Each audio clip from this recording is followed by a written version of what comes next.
सप्तदिवसीय श्रीमद् भागवत कथा अंतर्गत श्रीमद् गोपी की कथा का कार्यक्रम जो चल रहा है चित्रकूट धाम में, सभी धर्मानुरागी श्रोताओं से आग्रह है अपने काम काज से मुक्त होकर के चित्रकूट स्थल पर उपस्थित होकर के श्रीमद् गोपी की कथा सुन करके अपने जीवन को कृतकृत्य करें, धन करें। कथा व्यास पंडित श्री श्याम नारायण त्रिपाठी जी मानस भागवत के जो उच्च कोटि के विद्वान हैं वो मंचासीन हो चुके हैं। आप सभी लोग अपने काम काज से मुक्त होकर के कथा स्थल पर उपस्थित होकर के भगवान श्री कृष्ण की जो कथा चल रही है गोपी गीत, उसको आप लोग सुन करके अपने जीवन को कृतकृत्य करें, लोक और परलोक को धन करें। धन्यवाद।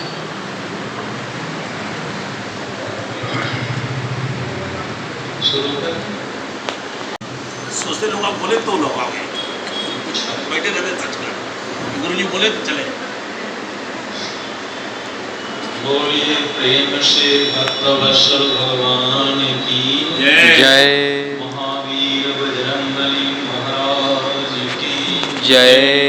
सत्य सनातन धर्म की जय। अपने अपने माता पिता गुरुदेव की जय। श्री राधा कृष्ण भगवान की जय। श्रीमद्भागवत महापुराण की जय। नमः पार्वती पते हर हर महादेव। आप सभी लोग हाथ जोड़ करके अपने इष्ट देवता कुल देवता श्री राधा कृष्ण भगवान का ध्यान करें। भगवान से प्रार्थना करें कि हे प्रभु, मैं आपकी कथा सुनने के लिए यहाँ पर आया हूँ, हमारे ऊपर कृपा करें कि हमको कथा समझ आए और कथा का संपूर्ण फल प्राप्त हो। हम आपके शरण में हैं, ऐसा भगवान से प्रार्थना करें। जिनकी जो मनोकामना हो भगवान से प्रार्थना करें। कथा में संपूर्ण मनोकामना की पूर्ति भगवान करते हैं। नमोस्तु रामाय लक्ष्मणाय देव्यै च तस्यै जनकात्मजायै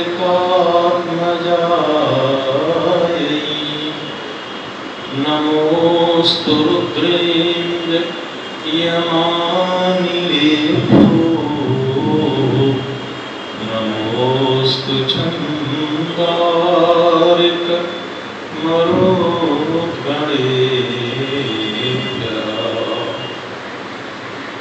आन्ति श्रितामृषतिनिन्दित शारदेन्दो यत्रैकतो विलसिता मशिताङ्गशोभाम् वृन्दावने प्रकृतयां गाङ्गशाङ्गम् राधामुकुन्दयुगलं तदहं नमामि। सानन्दमानन्दवने वसन्तम् अतपापवृन्दं वाराणसीनाथनाथं श्रीविश्वनाथं शरणं प्रपद्ये।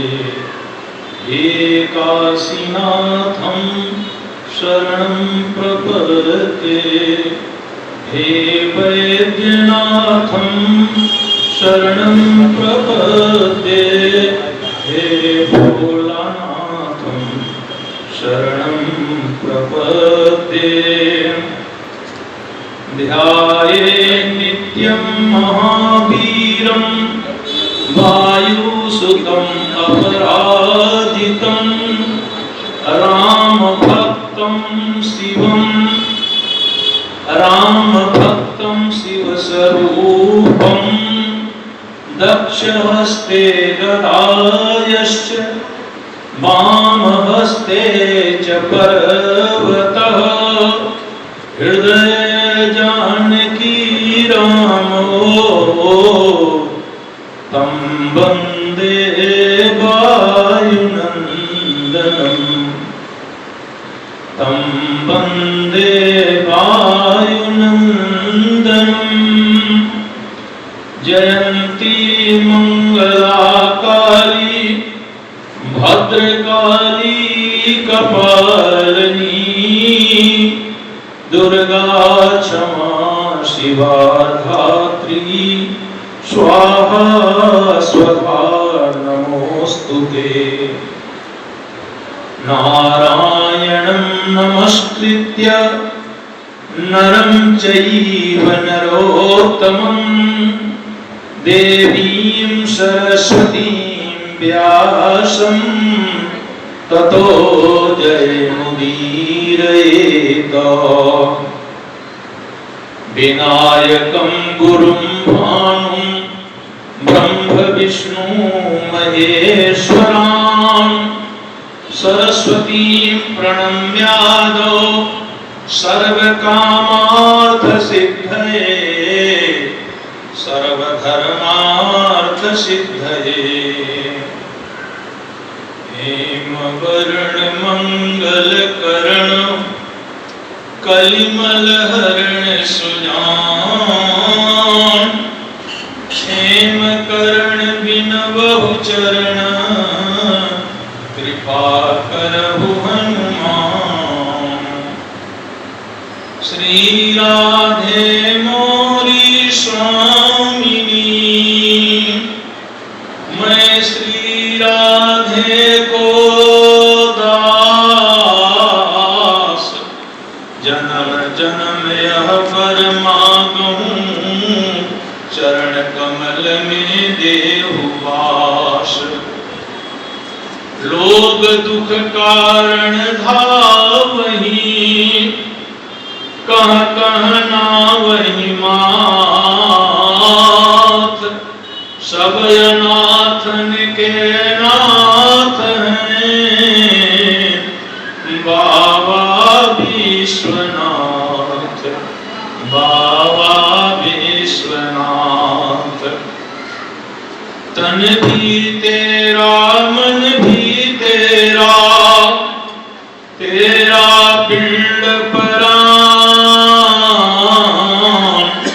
सब कुछ तेरा तू है मेरा, यह दादू का ज्ञान। नाथ मोहिन विषारियो, लाख लोग मिल जाए, मुझसे आपको बहुत है, आपसे मुझको नाय।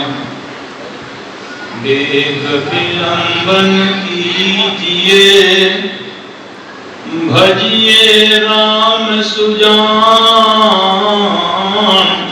जगत मजूरी देते है, क्यों क्यों न दे भगवान। सब सुख लगे तुम्हारी शरणा, तुम रक्षक काहू को डरना। जय जय जय हनुमान गोसाई, कृपा करहो गुरुदेव की नाई। गुरु चरण सरोज रज निज मन मुकुर सुधारि वरणो रघुबर विमल यशो जो दायक फल चारि। कोटि कोटि ब्रह्मांड नायक भक्त वत्सल कर्मालय वर्णालय कर्मा के सिंधु भगवान श्री राघवेंद्र सरकार त्रिपुर सुंदरी जगत जननी जगदम्बा पराम्बा भगवती श्री जानकी देवी अंजनी नंदन वायुनंदन ज्ञानी नामक विनोदन बलवंत श्री शंकर मोचन हनुमान जी महाराज देवादि चंद्रशेखर भूत भाद्र भगवान भोलेनाथ जी महाराज यदुकुल भूषण गोपियों के प्राण वल्लभ राधा के प्राण प्रीतम श्याम सुंदर मनोहर भक्त वत्सल करुणालय वरुणालय कर्मा के सिंधु भगवान श्री कृष्ण चंद्र महाराज पूज्य पात्रा का स्मरणी कविकुल चूड़ामणि कलि पावना अवतार गोस्वामी तुलसीदास जी महाराज परमादरणीय पूज्य पात्रा का स्मरणी श्री वेदव्यास जी महाराज सुखदेव जी सनकादि ऋषि देवर्षि नारद जी मैत्रेय जी विदुर जी प्रहलाद जी ध्रुव जी पूज्य पात्रा का स्मरणी उपस्थित संत भगवान विप्रजन हमारे अरुण हृदय भैया श्री राधेकृष्ण पांडे जी हमारा नाती राजा एवं जिनके सौजन्य से हम सब लोग यह परम पवित्र पुनीत नए वर्ष में मधु मास में चैत्र मास में देव दुर्लभ श्रीमद् भागवत महापुराण की कथा सुन रहे हैं। कैसे हमारे अभिन्न भैया श्री द्वारिका प्रसाद जी उनकी पत्नी लक्ष्मी स्वरूपा श्रीमती पूनम जी उनकी उभय पुत्री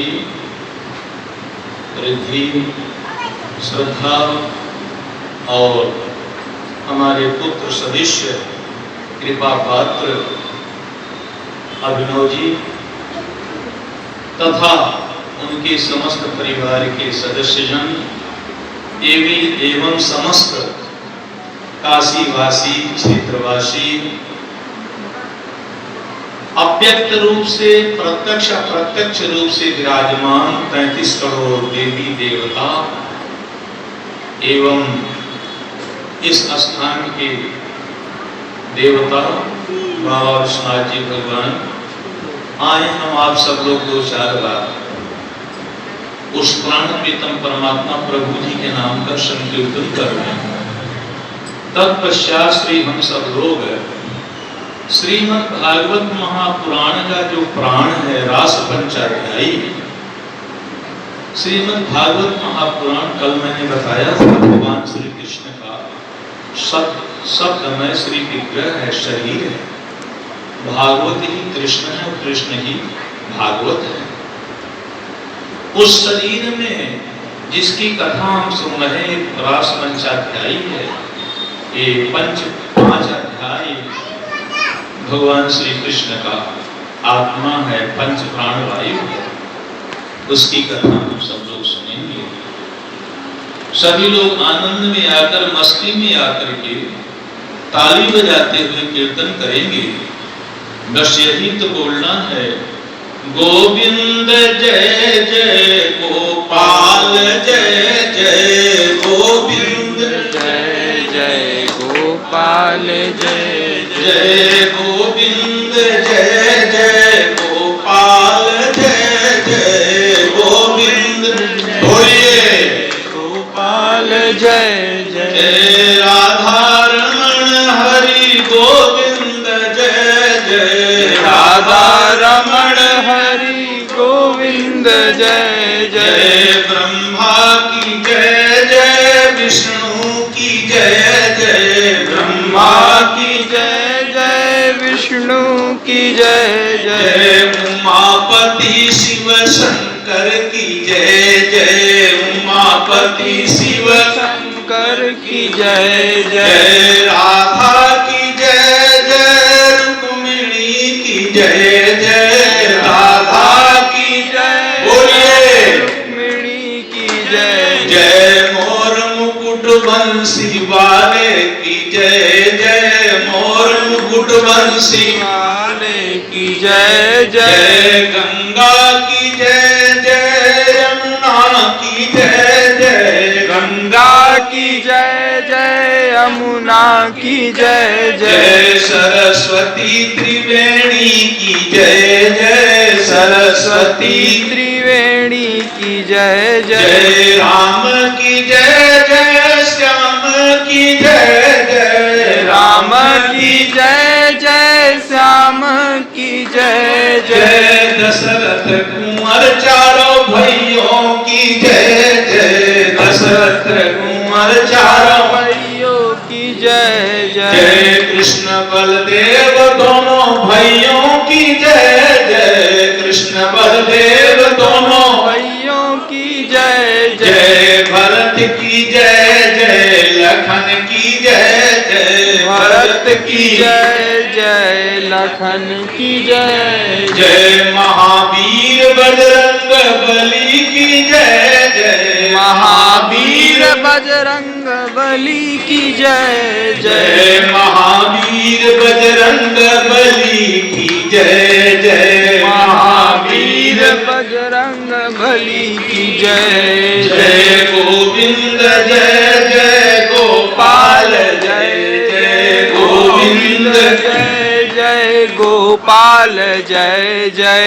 राधा रमण हरि गोविंद जय जय राधा रमण हरि गोविंद जय जय। राधा रमण हरि गोविंद जय जय राधा रमण हरि गोविंद जय जय। बोलिए प्रेम से वृंदावन बिहारी लाल की जय। नमः पार्वती पतये हर हर महादेव। श्री हनुमान जी महाराज जी की कृपा के द्वारा गत कई दिवसों से हम लोग रास पंचाध्यायी की कथा सुन रहे हैं। कल हम लोग कथा सुने थे कि भगवान श्री कृष्ण ने जैसे बंसी बजाया वैसे सारी गोपियां दौड़ पड़ी। कुछ गोपियों के संबंधियों ने नहीं जाने दिया, रोक दिया। वर्षमाणा पतिभि पितृभिर्भ्रातु बंधवी गोविंदा परितात्मानो न निवर्तांत मोहिता। यह गोपियों ने वैसे तो जन्म जन्मांतर कल्प कल्पांतर युग युगांतर मन मनवांतर करोड़ों वर्ष तपस्या की है। इनके तपस्या की गणना नहीं की जा सकती है, कितनी ये तपस्या की है। प्रयास किया जाए, विज्ञान युग है, बरसात के बूंदों की गणना की जा सकती है। प्रयास किया जाए तो आकाश के तारों की भी गणना की जा सकती है। प्रयास किया जाए तो धूल के रजकणों की भी गणना की जा सकती है, क्योंकि विज्ञान युग है, असंभव नहीं है। लेकिन ये असंभव है कि गोपियों की तपस्या की गणना करना असंभव है। ये कितनी तपस्या की है। लेकिन वर्तमान समय में साल भर से ये तपस्या कर रही है। श्री श्याम सुंदर मुरली मनोहर जब वृंदावन में गौ माता को चराने जाते हैं तो ये गोपियां जो है गोकुल में वृंदा की वन की ओर मुंह करके देखती रहती हैं कि कब मेरे प्राण प्रीतम श्याम सुंदर मुरली मनोहर गौ माता को लेकर के वापस आवे। आपस में बैठ करके चर्चा करती हैं, कहती हैं गोपियां ओ गौ धन्य है, हम लोगों से वो गौ श्रेष्ठ है। पता नहीं उन्होंने कितनी तपस्या किया है कि जिनके दर्शन के लिए ब्रह्मा विष्णु महेश करोड़ों वर्ष तपस्या करते फिर भी राधा कृष्ण का दर्शन नहीं हो पाता। उनके पीछे पीछे नंगे पैरों चलते हैं और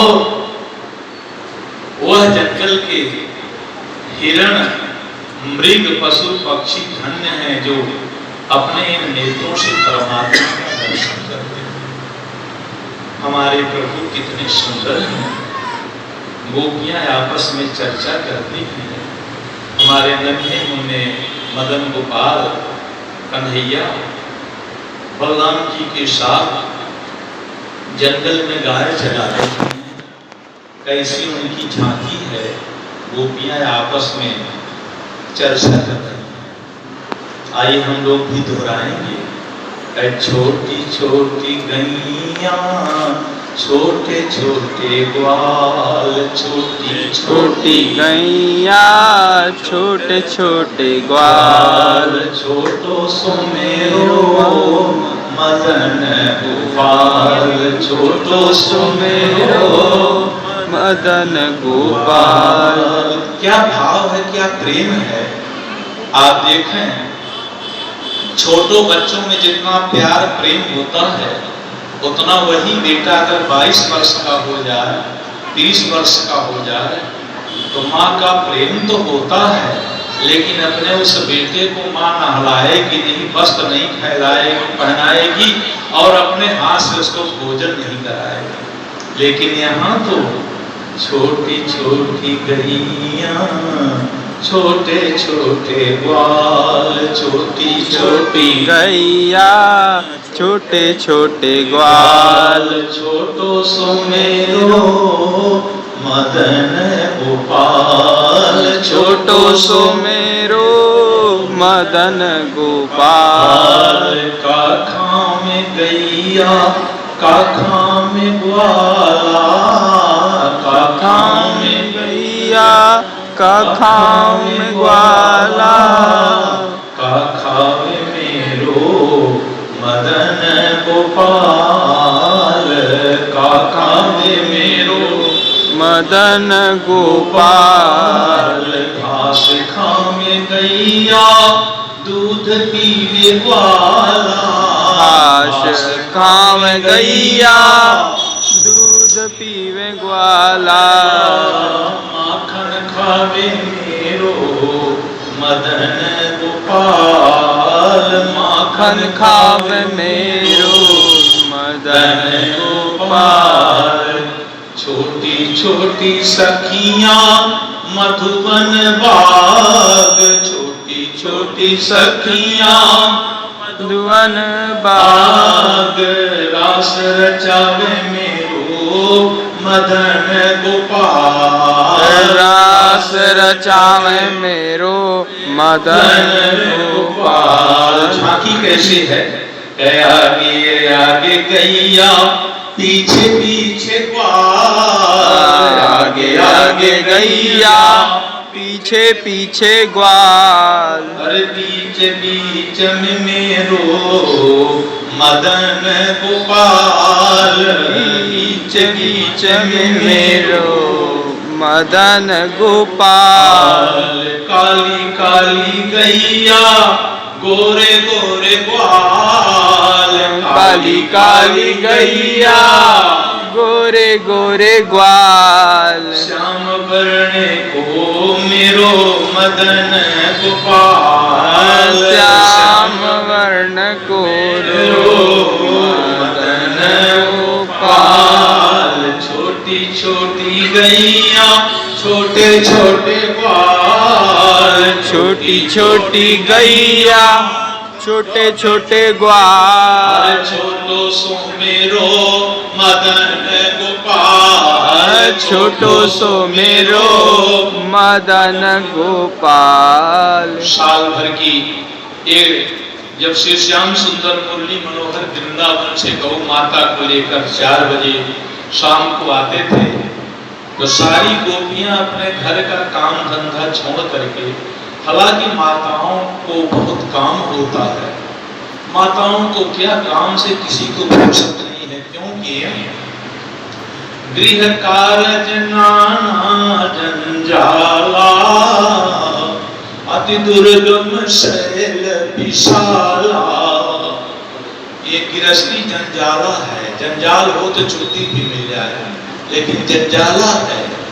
यहाँ एक काम करो तो 4 काम जो है खड़े हैं बुला रहे हैं, फिर भी ये सारी गोपियां काम छोड़ करके और रास्ता में दरवाजा पर खड़ी पूजा की थाली लेकर खड़ी हैं और भगवान की पूजा की प्रतीक्षा कर रही है। भगवान जब आते थे तो उनकी पूजा करते थे। साल भर से पूजा, साल भर हो गया, अब पूजा का फल इनको मिलने वाला है। पूजा का फल है परमात्मा का सानिध्य प्राप्त करना, लेकिन इनके संबंधियों ने विधि डाल दिया, रोक दिया और इन गोपियों को कमरा में बंद कर दिया। यहाँ तक कि पद्म पुराण में है कि ताला भी लाग कर दिया, चाबी अपने पास ले लिया। ये चाबी क्या है? चाबी क्या है? कई चाबी बहुत सुंदर ये संकेत है। चाबी माने है माल पानी, पैसा रुपए। याद रखना, आपके पास जब तक माल पानी है, धन है, पैसा रुपए है, तब तक लोग पूछेंगे। अगर पैसा रुपए नहीं है तो कोई पूछने वाला नहीं है। भगवान श्री कृष्ण ने उद्धव जी की चाबी की कथा सुना रहे हैं। उद्धव जी को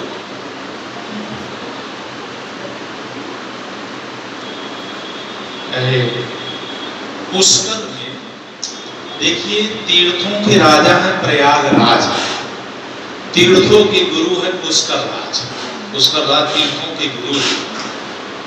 पुष्कर में जो है, ये भगवान श्री कृष्ण की मुख की वाणी है। पुष्कर में सत्यव्रत नाम के ब्राह्मण रहते थे। बहुत बड़े थे, किसान थे, जिमीदार थे। कुछ समय के बाद उनके पत्नी की मृत्यु हो गई। उनके 2 बेटा थे। एक पुत्र का नाम है वैद्यनाथ, बड़े वाले पुत्र का, छोटे पुत्र का नाम है भोलानाथ। ये सत्यव्रत जो है बहुत बड़े दानी थे, बहुत हमेशा सत्य बोलते थे, इसलिए इनका नाम ही सत्यव्रत है। देखिए, हमारे यहाँ पहले नाम लोग रखते थे तो बेटा बेटी के देवी देवताओं के नाम से रखते थे कि नबी अगर पूजा पाठ करें तो पुत्र के बहाने भी अगर भगवान का नाम निकल जाएगा तो हमारा कल्याण हो जाएगा, और पुत्र के नाम हमेशा रटते रहेंगे तो अंतिम में भी ये नाम आ जाएगा, अभ्यास बना रहेगा। क्योंकि बाली ने कहा, बादराज बाली ने बड़ी अच्छी बात कहा कि जन्म जन्म मुनि जतन कराही, अंतराम कही आवत नाही। जन्म जन्म ऋषि मुनि राम नाम का जाप करते हैं, लेकिन अंत में भगवान का नाम आना असंभव है। आज वर्तमान समय में हम लोग कर रहे हैं, हमारा देश विकास कर रहा है, हम एडवांसशील देश के निवासी हैं। इसलिए आजकल लोग वर्तमान समय में इतना उल्टा सीधा नाम रखते हैं, पप्पू, रिंकू, चक्कू, डबलू। एक जगह मैं गया था तो एक श्रीमान ने कहा, महाराज जी हमारे दो बेटा हैं, उनका हम नाम ने रंजन रखा है और अंजन रखा है। तीसरे बेटे का आप नाम रख दीजिए, तो हमने कहा मंजन रख दो। रंजन है अंजन तो मंजन रख दो, बढ़िया रहेगा। मंजन की भी तो जरूरत पड़ती, बताओ ये कोई नाम है? नाम रखें तो भगवान के नाम से संबंधित रहे। आप सब लोग जानते श्री भागवत में कथा है, अजामिल अपने पुत्र का नाम नारायण रखा था। पुत्र को बुलाया, पुत्र तो नहीं आया, लेकिन भगवान नारायण के पार्षद आ गए और उस अजामिल को वैकुंठ लेके चले गए।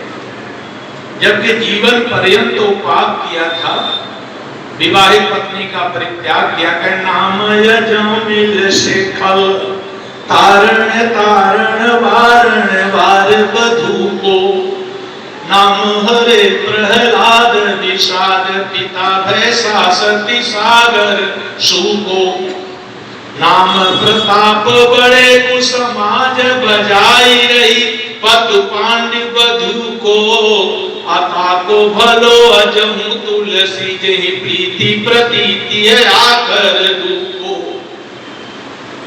तो ये कथा हमको ये मार्गदर्शन दे रही, शिक्षा दे रही है कि हम अपने बेटा बेटी का नाम रखें तो देवी देवताओं के नाम से रखें। ये गुड्डू पप्पू रिंकू चप्पू से बचना चाहिए। तो जो सत्यव्रत हैं, दुबे ब्राह्मण थे हमारे यहाँ पुराणों में, ब्राह्मणों को शर्मा कहा जाता था। शर्मा आज भी संकल्प में ब्राह्मण का शर्मा हम बोला जाता है। तो सत्यव्रत की अवस्था 70 वर्ष की हो गई। जब सत्यव्रत 70 वर्ष के हो गए तो एक दिन उन्होंने सोचा कि हमारे पास जितनी संपत्ति है हम दोनों पुत्रों को, बहुओं को बांट दें। उनकी 2 बहू है, बहुत बड़ी बहू का नाम है चंपा, छोटी बहू का नाम है चमेली। भाई इस नाम का कोई हो तो नाराज मत होना, चंपा और चमेली दोनों बहुएं हैं। सत्यव्रत ने अपने मित्र को बुलाया और दोनों बेटा दोनों बहुओं को बुलाया। जितनी उसकी उनके पास संपत्ति थी, सोना चांदी हीरा मोती जमीन, सबको 1/2 कर दिया, बराबर बांट दिया। उनके मित्र ने कहा भैया कुछ 2-4 बीघा जमीन आप अपने लिए रख लीजिए, और जब आप मर जाएंगे जो आपकी सेवा करेगा वो ले लेगा। तो सत्यव्रत ने कहा ये सब हमारे ही तो बेटा बहू हैं, हमको क्या आवश्यकता है। दोनों बहुओं भी कहा हाँ बाबूजी हम लोग तो आपकी सेवा करेंगे। उन्होंने ईमानदारी से बंटवारा कर दिया। आज वर्तमान समय में लोग बंटवारा भी करते हैं तो ईमानदारी से नहीं करते हैं, बेईमानी से करते हैं। कथा बढ़ती चली जाएगी, लेकिन एक छोटा सा उदाहरण ले लें। एक किसान, एक 2 भाई थे, उनके यहाँ एक भैंस थी। बड़े भाई बड़े सीधे साधे थे और छोटे भाई थोड़ा चतुर थे। सब कुछ बट गया, कहे भैंस को कैसे बांटा जाए। तो बड़े भाई ने कहा कि तू ही बांट दो। तो छोटे भाई ने कहा आप बड़े हैं तो आगे का हिस्सा आप ले लें, पीछे का हिस्सा हम ले लेते हैं। यानी घास भूसा आप खिलावे, दूध हम दूध। ये बताओ ईमानदारी तो बंटवारा। महीना और चला, भगवान से नहीं देखा गया। भक्तमाल की कथा है, भगवान से नहीं देखा गया तो भगवान साधु का वेश बनाकर पहुंच गए शाम को 4 बजे। ये जो बड़े भाई हैं संतों की बड़ी सेवा करते थे। सेवा किए, कहे महाराज रुक जाइए, कहे हम रुक जाएंगे, लेकिन हम रात्रि में 1 गिलास दूध पीते हैं। तो कहे भैया दूध तो हमारे यहाँ है नहीं। कहे काहे को झूठ बोलते हो, भैंस दरवाजा पर बंधी है और 6 महीना का पड़िया है। कहे बताए, उन्होंने बताया कि छोटे भाई दुखते हैं, हम घास खिलाते हैं। महात्मा उठ के चल दिए। उनकी पत्नी ने कहा रुक जाइए महाराज, कहे मैं तुम्हारे यहाँ पानी नहीं पीऊंगा। नहीं महाराज जी, दोनों पति पत्नी चरणों में गिर पड़े। तो भगवान ने कहा कि हमारी एक बात मानो तो हम तुम्हारे यहाँ रुक जाएंगे। कहे क्या? कहे जब वो तुम्हारे छोटे भैया पति पत्नी दोनों भैंस को दुहने के लिए आवे, आधा दूध बैठाइए महाराज, बैठे, आधा दूध जब तू ले तब तू जो है डंडा लेकर के भैंस के मुंह में डंडा मारो।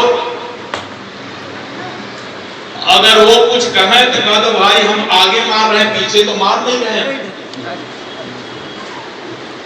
ठीक, जैसे 6 बजे शाम को दुहने के लिए आए, वैसे बड़े भाई डंडा लेकर के दौड़े, आधा दूध उन्होंने दूह लिया था, तब तक भैंस के मुंह में 5 डंडा मारे। भैंस ने दूध भी गिरा दिया, उनका पैर भी कचर दिया, और वो जो महात्मा थे वो अंतर ध्यान हो गए, गायब हो गए। छोटा भाई ने कहा भैया आपने डंडा क्यों मारा? कहे खबरदार हम आगे मारे हैं, पीछे नहीं मारे हैं, क्यों मैं आगे जब खिलाया तो आगे डंडा मारा। भगवान का दर्शन छोटा भाई भी कर लिया था, उसके भी सब बुद्धि आई, रोने लगा, चरणों में गिर पड़ा और कहा आज से हम दोनों मिलकर भैंस को खिलाएंगे और आधा आधा दूध दोनों लेंगे। ये ईमानदारी का बंटवारा। विजय दोहावली नामक एक ग्रंथ है, ध्यान से सुनना। लक्ष्मण जी ने भगवान श्री राघवेंद्र सरकार से पूछा है कि प्रभु ये बताइए संसार में कितना बड़ा पापी हो, अगर आपके शरण में आ जाए तो आप उसका उद्धार कर दें, क्योंकि आपका ये प्रण है, प्रतिज्ञा है कि सन्मुख हो जीव मोहि जबहि अजन्म कोटि घृणा समूत बहि। लेकिन कोई पापी ऐसा है जिसका आप सम्मुख आने पर भी क्षमा न करें। भगवान श्री राम ने विजय दोहावली नामक ग्रंथ, बड़ा दुर्लभ ग्रंथ है, नहीं मिलता है, तो उसमें भगवान श्री राम ने कहा कि लक्ष्मण हम 4 पापियों को नहीं तारेंगे। अब ये ध्यान देना कि इस 4 पापियों में हमारा कौन नंबर, हम लोगों का भी कोई नंबर है कि नहीं। अगर हम लोग भी उस 4 पापी में है तो सतर्क हो जाए। 2 दिन की जिंदगानी है, काहे को बेईमानी शैतानी करे। भगवान श्री राम ने अपने श्रीमुख में से कहा है कि 4 बन दहन बात पलटारिण बंधा भय मार, लक्ष्मण सबको तारी हो ये न तारी हो 4। नंबर 1 जो किसी के घर में आग लगा देता है, खेत जमीन खलिहान में आग लगा के जलाए, आग लगाने वाले को आतताई कहा जाता है, हरे भरे जंगल में आग लगाता है, ऐसे पापी को भगवान कभी क्षमा नहीं करते हैं। बात पलटता, कोई किसी को कुछ देने के लिए कहा दे और ना दे, ऐसे भी पापी को भगवान नहीं तारते हैं। ऋणबंधा है, ऋणबंधा जो किसी से कर्ज लेकर और कर्ज वापस न करे, कर्ज देने वाला दाता शरीर से कमजोर हो, अगर वो पैसा मांगे जाए तो उसको कट्टा दिखावे, चाकू दिखावे, ऐसे पापी को। और 4था नंबर तो आजकल वर्तमान समय बड़ा भरमार है, जो भाई का हिस्सा खा जाता है, जो भाई को ईमानदारी से बंटवारा नहीं करता, ऐसे पापियों को भगवान कभी नहीं तारते। आज सत्यव्रत ने बड़े ईमानदारी से बंटवारा किया, अपने मित्र की भी बात नहीं माना, कुछ नहीं रखा। बंटवारा जब सब कुछ हो गया तो बहुओं ने कहा कि अब पिताजी की भोजन की व्यवस्था कैसे हो। तो दोनों लड़के ने कहा कि 1 महीना हम बड़े भैया खिलाते, 1 महीना छोटे भैया खिलाएं। पारी लग गई। 1 महीना बड़े भैया के यहाँ बाबूजी ने भोजन किया सत्यव्रत में, तो बड़े भैया की जो पत्नी है चंपावती, चंपा ने कहा कहो तुम्हार बाप न मरे तो का हम ठीका लें कि जिंदगी भर भोजन कराओ, ये है संसार। अब 1 महीना हो गया, छोटे भाई के यहाँ गए, वो भी 1 महीना खाई। अब क्या है आपको कथा बढ़ावे, ऐसा समय आ गया, ये चाबी की कथा है, चाबी का मतलब माल पानी। ऐसा समय आ गया कि उस सत्यव्रत को 1 महीना से वो किसी ने भोजन नहीं दिया, न छोटा बेटा न छोटी बहू, न बड़ा बेटा न बड़ा बहू। आज ये वर्तमान समय की झांकी है। भक्तमाल में चारों युग की कथा है। 1 महीना बीत गया, मैं बता रहा हूं ये सतयुग की कथा है। और सतयुग में कल मैंने आपको बताया था, सतयुग में हड्डी में प्राण रहता है। हुआ सत्यव्रत इतना ईमानदार था कि वो किसी के घर की प्रतिष्ठा इज्जत न जाए, इसलिए वो किसी के यहां नहीं गया, किसी से कहने नहीं गया, पानी पी पी करके अपना समय बिताता रहा सत्यव्रत। एक दिन ऐसा संयोग हुआ कि बड़ी बहू के मैके में उसके भतीजी का विवाह था। तो दोनों भाई दोनों बहनें चले गए, ससुराल में चले गए। अभी हुआ कि लोग 3 दिन में आएंगे, सत्यव्रत अकेले ही घर में रहा।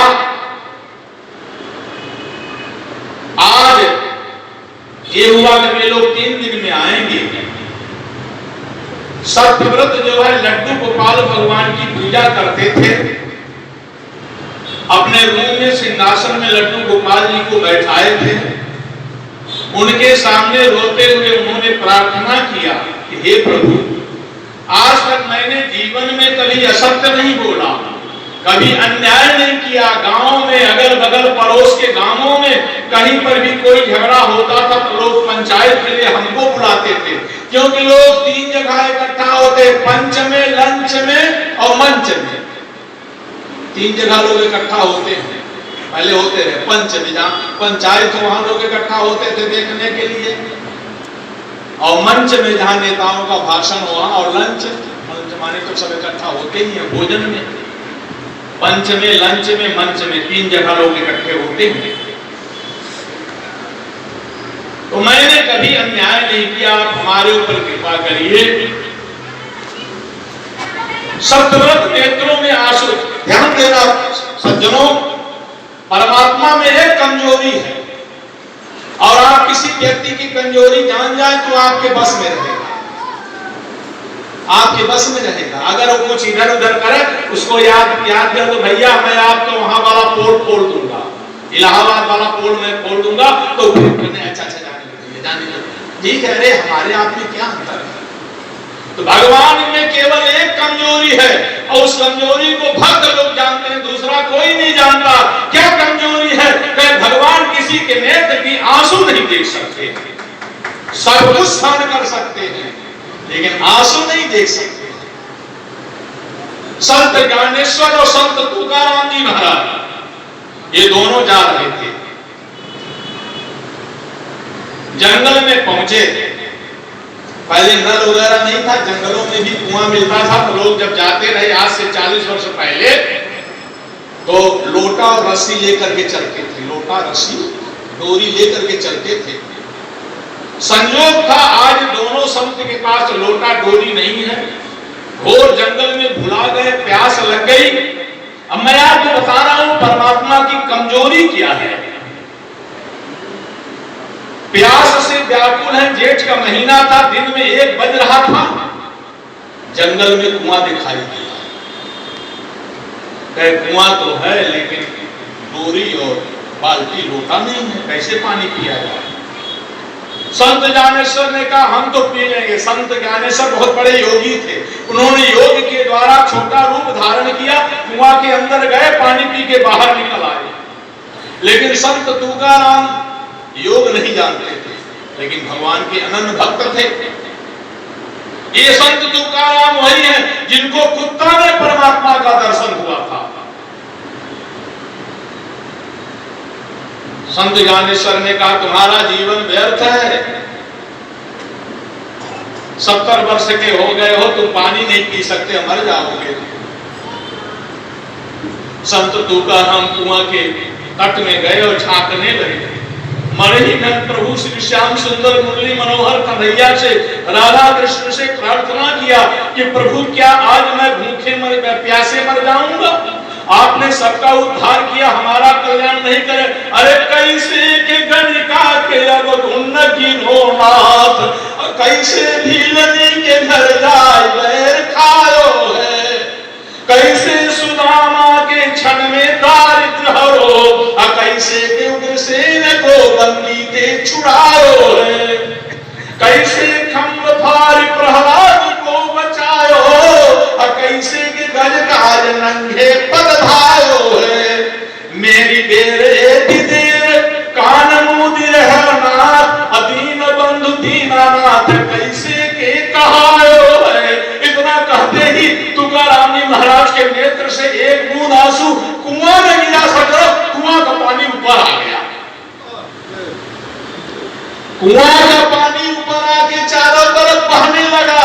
तुकाराम जी खुशी के मारा नाचने लगे और नाचते नाचते बोले लगे क्या, श्रीमन नारायण नारायण नारायण श्रीमन नारायण नारायण नारायण भगवान नारायण नारायण नारायण भगवान नारायण नारायण नारायण। अंजलि से लेकर के पानी पिए और जब पानी पी के खड़े होते हैं तो संत ज्ञानेश्वर उनके पैरों में गिर पड़े, लौट के रोने लगे। कहे धन्य है तुकारा, मैंने 40 वर्ष साधना किया है तब मेरा योग सिद्ध हुआ है और मेरी 40 वर्ष की साधना तेरे एक बूंद आंसू की बराबरी नहीं कर सका। मुझको तो कुआं के अंदर जाना पड़ा और तेरे लिए तो कुआं ही ऊपर आ गया। इसलिए परमात्मा किसी की आंसू नहीं देख सकते। भगवान की एक कमी है, ये रोया है उसका, इसलिए मम गुण गावत पुलक शरीरा, अगद गद गिरा नहन बहनीरा। आज है सत्यव्रत ठाकुर जी के सामने रो रहे हैं। अच्छा, मैं आपसे निवेदन करूँ आप सबसे, भगवान के लिए कोई अलग से साधना उपासना करने की आवश्यकता नहीं, घर द्वार चुनाने की भी आवश्यकता नहीं, हरिद्वार जाने की आवश्यकता नहीं। आप घर द्वार को ही हरिद्वार बना लीजिए, कहीं हरिद्वार जाने की आवश्यकता नहीं है, घर द्वार को ही हरिद्वार बना लीजिए। हम लोगों का जो अभ्यास है वही हम भगवान के लिए कर दे, बेड़ा पार हो जाए। और हमारे जीवन में और कुछ अभ्यास हो ना, लेकिन एक चीज का अभ्यास है, ये हमको खानदानी मिला है, खानदानी संपत्ति मिली है, क्या रोना। हम जब से जन्म लिए और जब तक मरते नहीं तब तक रोते रहते हैं। आइए देखिए हम कहाँ कहाँ रोए। रोए तात मातों को, छोटे बड़े भ्रातों को रोयो, जननी को रोयो अधिक अधिक अकुलाई के, गर्भ में रोयो व्याधि रोयो, जननी जठर रोयो बहुत दुख पाई के। और कहाँ रोए, अपने अभाग रोयो, दूसरे के भाग रोयो, बालापन रोयो न समझ बुझ पाई के, झूठन के रोवन में समय सो बिताए दियो, कब नहीं रोयो श्री राम गुण गाय के, झूठन के रोवन में समय सो बिताए दियो, कब नहीं रोयो श्री राम गुण गाय के। सज्जनों, संसार के लिए रोगे तो रोना कहाएगा, लेकिन परमात्मा के लिए अगर रोगे ना तो रोना गीत बन जाएगा और आपको अपने मीत से मिला देगा। गोपियों ने रोया है तो उस रोने वाले अध्याय को शीर्षक जो है श्री सुखदेव भगवान राजा परीक्षित से करें कि हम आपको गोपी गीत सुना। बताओ कोई रोवे, अब बगल वाला व्यक्ति क्या हो ये कितना बढ़िया गीत गा रहा है, तो कहने वाला जो खड़ा होकर देखो ये पागल है, वो बेचारा रो रहा है, इसको गीत सुनाई दे रहा है। लेकिन याद रखना, संसार के लिए रोगे तो रोना कहाएगा, लेकिन परमात्मा के लिए जब रोगे तो रोना भी गीत बन करके आपको अपने मीत परमात्मा से मिला देगा। परमात्मा से बढ़कर संसार में दूसरा कोई मीत नहीं है। परमात्मा से, भगवान से पूछा गया आपको कौन संबंध प्रिय लगता है, हम कौन संबंध आपसे जोड़े। भगवान ने कहा जो तुमको प्रिय लगे वही संबंध हमसे जोड़ो, जो तुमको प्रिय लगे। तो भगवान ने तो भक्त ने कहा कि अगर आपको हम माता कहें आप नाराज नहीं होगे? भगवान कहे बिल्कुल नहीं नाराज होगे। जरा आप विचार करो, परमात्मा जीव में कितना अंतर है। किसी का बेटा जो है 25 साल से अपने पिता को पापा पापा कहता हो और 26वें साल में पापा को मम्मी कहे, मम्मी कह के बुलावे तो पिताजी नाराज हो गए, 2-4 चटाका लगा देंगे, ये पगला गया है। लेकिन बाहर मेरे प्रभु, प्रभु तो कह रहे हैं कि तू हमको माता भी कहो तो भी हम खुश हैं, पिता भी कहो तो भी खुश है। इसलिए नारद पुराण में लिखा है, नारद पुराण का श्लोक है, सब लोग हमारे साथ बोल जाइए, सबको याद है क्या? त्वमेव माता च पिता त्वमेव, त्वमेव बन्धुश्च सखा त्वमेव, त्वमेव विद्या द्रविणं त्वमेव, त्वमेव सर्वं मम देव देव।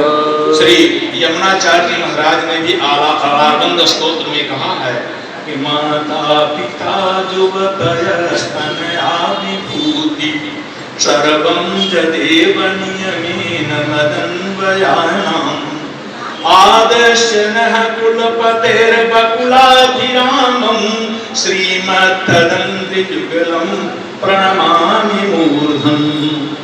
यमुनाचार्य महाराज ने भी यही कहा कि जो आपको अच्छा लगे।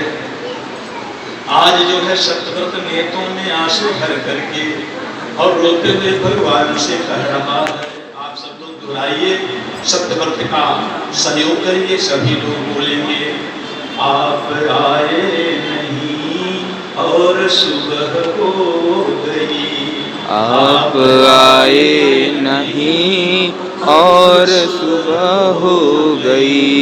हम तो ये श्रीमद् भागवत महापुराण की कथा जो है सोचे कि यहाँ शहर है, अध्यात्म पक्ष में बोलेंगे, बहुत क्लिष्ट बोलना चाहते रहे। लेकिन हमारी पुत्री जो है, जब हम प्रथम दिन आए उसी दिन हमारी पुत्री जो है पूनम ने कहा महाराज जी भजन वगैरह गाइए। तो हमने कहा कि भाई जिससे जजमान खुश रहे वही करो ताकि दक्षिणा मिल जाए, नहीं जजमान नाराज होगा तो दक्षिणा नहीं मिलेगा। कहावत भी है, मौन कहत ठाकुर सुहाती नहीं मौन रहा दिन राती। नहीं, हम आपसे सत्य बताएं, मैं 1 महीना परिश्रम करके पुराणों से इतना लिखा हूँ, पहले भी लिखा था। जब से इनसे ये गोपी गीत का प्रसंग की बात तय हुई है तब से मैं लिखते ही रहा था। 10 घंटा लिखा हूँ, इतना संग्रह किया हूँ।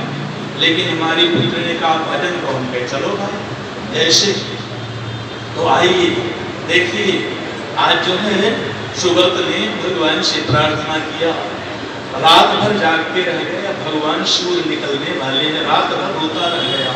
उसके आंख की यमुना गंगा की धार बह गई है, पूरा कपड़ा भीग गया है रोते रोते कि प्रभु आपका हमको दर्शन करोगे। हमको भोजन की चिंता नहीं है, हमको बेटा बहू पर भी थोड़ा भी क्रोध नहीं आ रहा है। जरूर मैंने जो है पिछले जन्म में कुछ पाप किया होगा जिसका हमको ये कर्म का अपने फल भोगना पड़ रहा है, लेकिन हमको चिंता ये है कि आप दर्शन कब दोगे। रोते हुए कह रहा है, ये बहुत अद्भुत भजन है, आप सब लोग बोलें, आप आए नहीं और सुबह हो गई, आप आए नहीं और सुबह हो गई, मेरी पूजा की थाली धरी रह गई, मेरी पूजा की थाली धरी रह गई, भोग रखा रहा फूल मुरझा गया, भोग रखा रहा फूल मुरझा गया, आरती भी धरी की धरी रह गई, आरती भी धरी की धरी रह गई, आप आए नहीं और सुबह हो गई, आप आए नहीं और सुबह हो गई। शब्द कह रहे हैं, मुझसे रूठे हो क्यों आप आते नहीं, मुझसे रूठे हुए हो क्यों अब आते नहीं। मेरा अपराध क्या है कुछ बताते नहीं। मेरा अपराध क्या है कुछ बताते नहीं। रोते रोते सांसें भी अब रुकने लगी। रोते रोते सांसें भी अब रुकने लगी। क्या बुलाने में मेरे कुछ कमी रह गई। क्या बुलाने में मेरे कुछ कमी रह गई। आप आए नहीं और सुबह हो गई। आप आए नहीं हो गई। मेरी पूजा की थाली धरी रह गई। मेरी पूजा की थाली धरी रह गई। ज्ञान भी हो गया ध्यान भी हो गया। ज्ञान भी हो गया ध्यान भी हो गया। फिर भी दर्शन की आशा धरी रह गई। फिर भी दर्शन की आशा धरी रह गई। इतना होते हुए भी न समझा सके। इतना होते हुए भी न समझा सके। कौन सी भावना में मेरे कमी रह गई। कौन सी भावना में मेरे कमी रह गई। आप आए नहीं और सुबह हो गई। आप आए नहीं और सुबह हो गई। मेरी पूजा की थाली धरी रह गई। मेरी पूजा की थाली धरी रह गई। दीन बंधु दया सिंधु आप कहलाते हो। दीन बंधु दया सिंधु आप कहलाते हो। करते हो दीनों पर अब तुम दया क्यों नहीं। करते हो दीनों पर अब तुम दया क्यों नहीं। भूले हो क्यों अनाथों के नाथ तुम। भूले हो क्यों अनाथों के नाथ तुम। क्या लगन में मेरे कुछ अब कमी रह गई है। क्या लगन में मेरे अब कमी रह गई है। क्या पूजन में मेरे कुछ अब कमी रह गई है। क्या पूजन में मेरे कुछ अब कमी रह गई है। आप आए नहीं और सुबह हो गई। आप आए नहीं और सुबह हो गई। मेरी पूजा की थाली धरी रह गई। मेरी पूजा की थाली धरी रह गई। जैसे भजन समाप्त हुई ना, उधर सूर्य भगवान निकल रहे हैं, इधर भगवान नारायण जो है सप्तव्रत के 55 के मित्र का भेष बना के पूज गए, जो 40 वर्ष से गायब थे। 40 वर्ष से जिनका कोई पता नहीं था, वही भगवान नारायण उनके मित्र का, इनका नाम है कालिका। इनके 55 के मित्र हैं, सपाठी थे। 40 वर्ष से इनका कुछ पता नहीं चला कि जिंदा है कि मुर्दा है क्या है। आज जो है आ गए। और जैसे सप्तव्रत ने अपने मित्र को देखा और कालिका ने देखा, दोनों दौड़ करके एक दूसरे से मिल जाते। 40 वर्ष के बाद मिलने के बाद भी पहचान गए। जैसे श्री कृष्ण सुदामा जी का मिलन हुआ है, उसी तरह इन दोनों को मिलन होता है। कालिका ने कहा, भैया आपकी पूरी शरीर सूख गई है। अच्छा मैं आपको बताऊं, आज सप्तव्रत ने जब अपने मित्र कालिका को हृदय से लगाया तो उनके शरीर में रोमांच हो गया, क्योंकि परमात्मा जो उनके मित्र बन करके आए थे, असलियत नहीं छिप सकती बनावटी वसूलों से, गमक नहीं आ सकती है कागज के फूलों से। लेकिन मैं निवेदन करता हूँ, असलियत भी छिप सकती है जो आपस में मेल हो, और गमक भी आ सकती जो कागज में तेल हो। आज जो है इनके शरीर में रोमांच हो गया, ऐसा आनंद रहा, आनंद का अनुभव हुआ। 1 महीना के भूखे में स्पर्श करते ही शरीर में शक्ति आ गई। मित्र ने कहा, क्या कहें, ये कथा बार बार आ रही है लेकिन समय बहुत कम है, लेकिन सुना देता हूं, होगा जो होगा देखा जाएगा। कथा में कथा हनुमान जी ही तो कह रहे हैं, मैं आपको रोमांच के बारे में बता रहा हूं।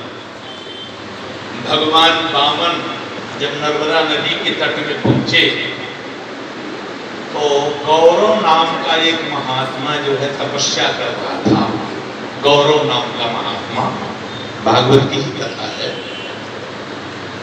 भगवान दैत्यराज बलि नर्मदा नदी के उस पार दक्षिण के तट में शुक्ल कक्ष नाम के स्थान पर विश्वजीत नाम का यज्ञ कर रहा है।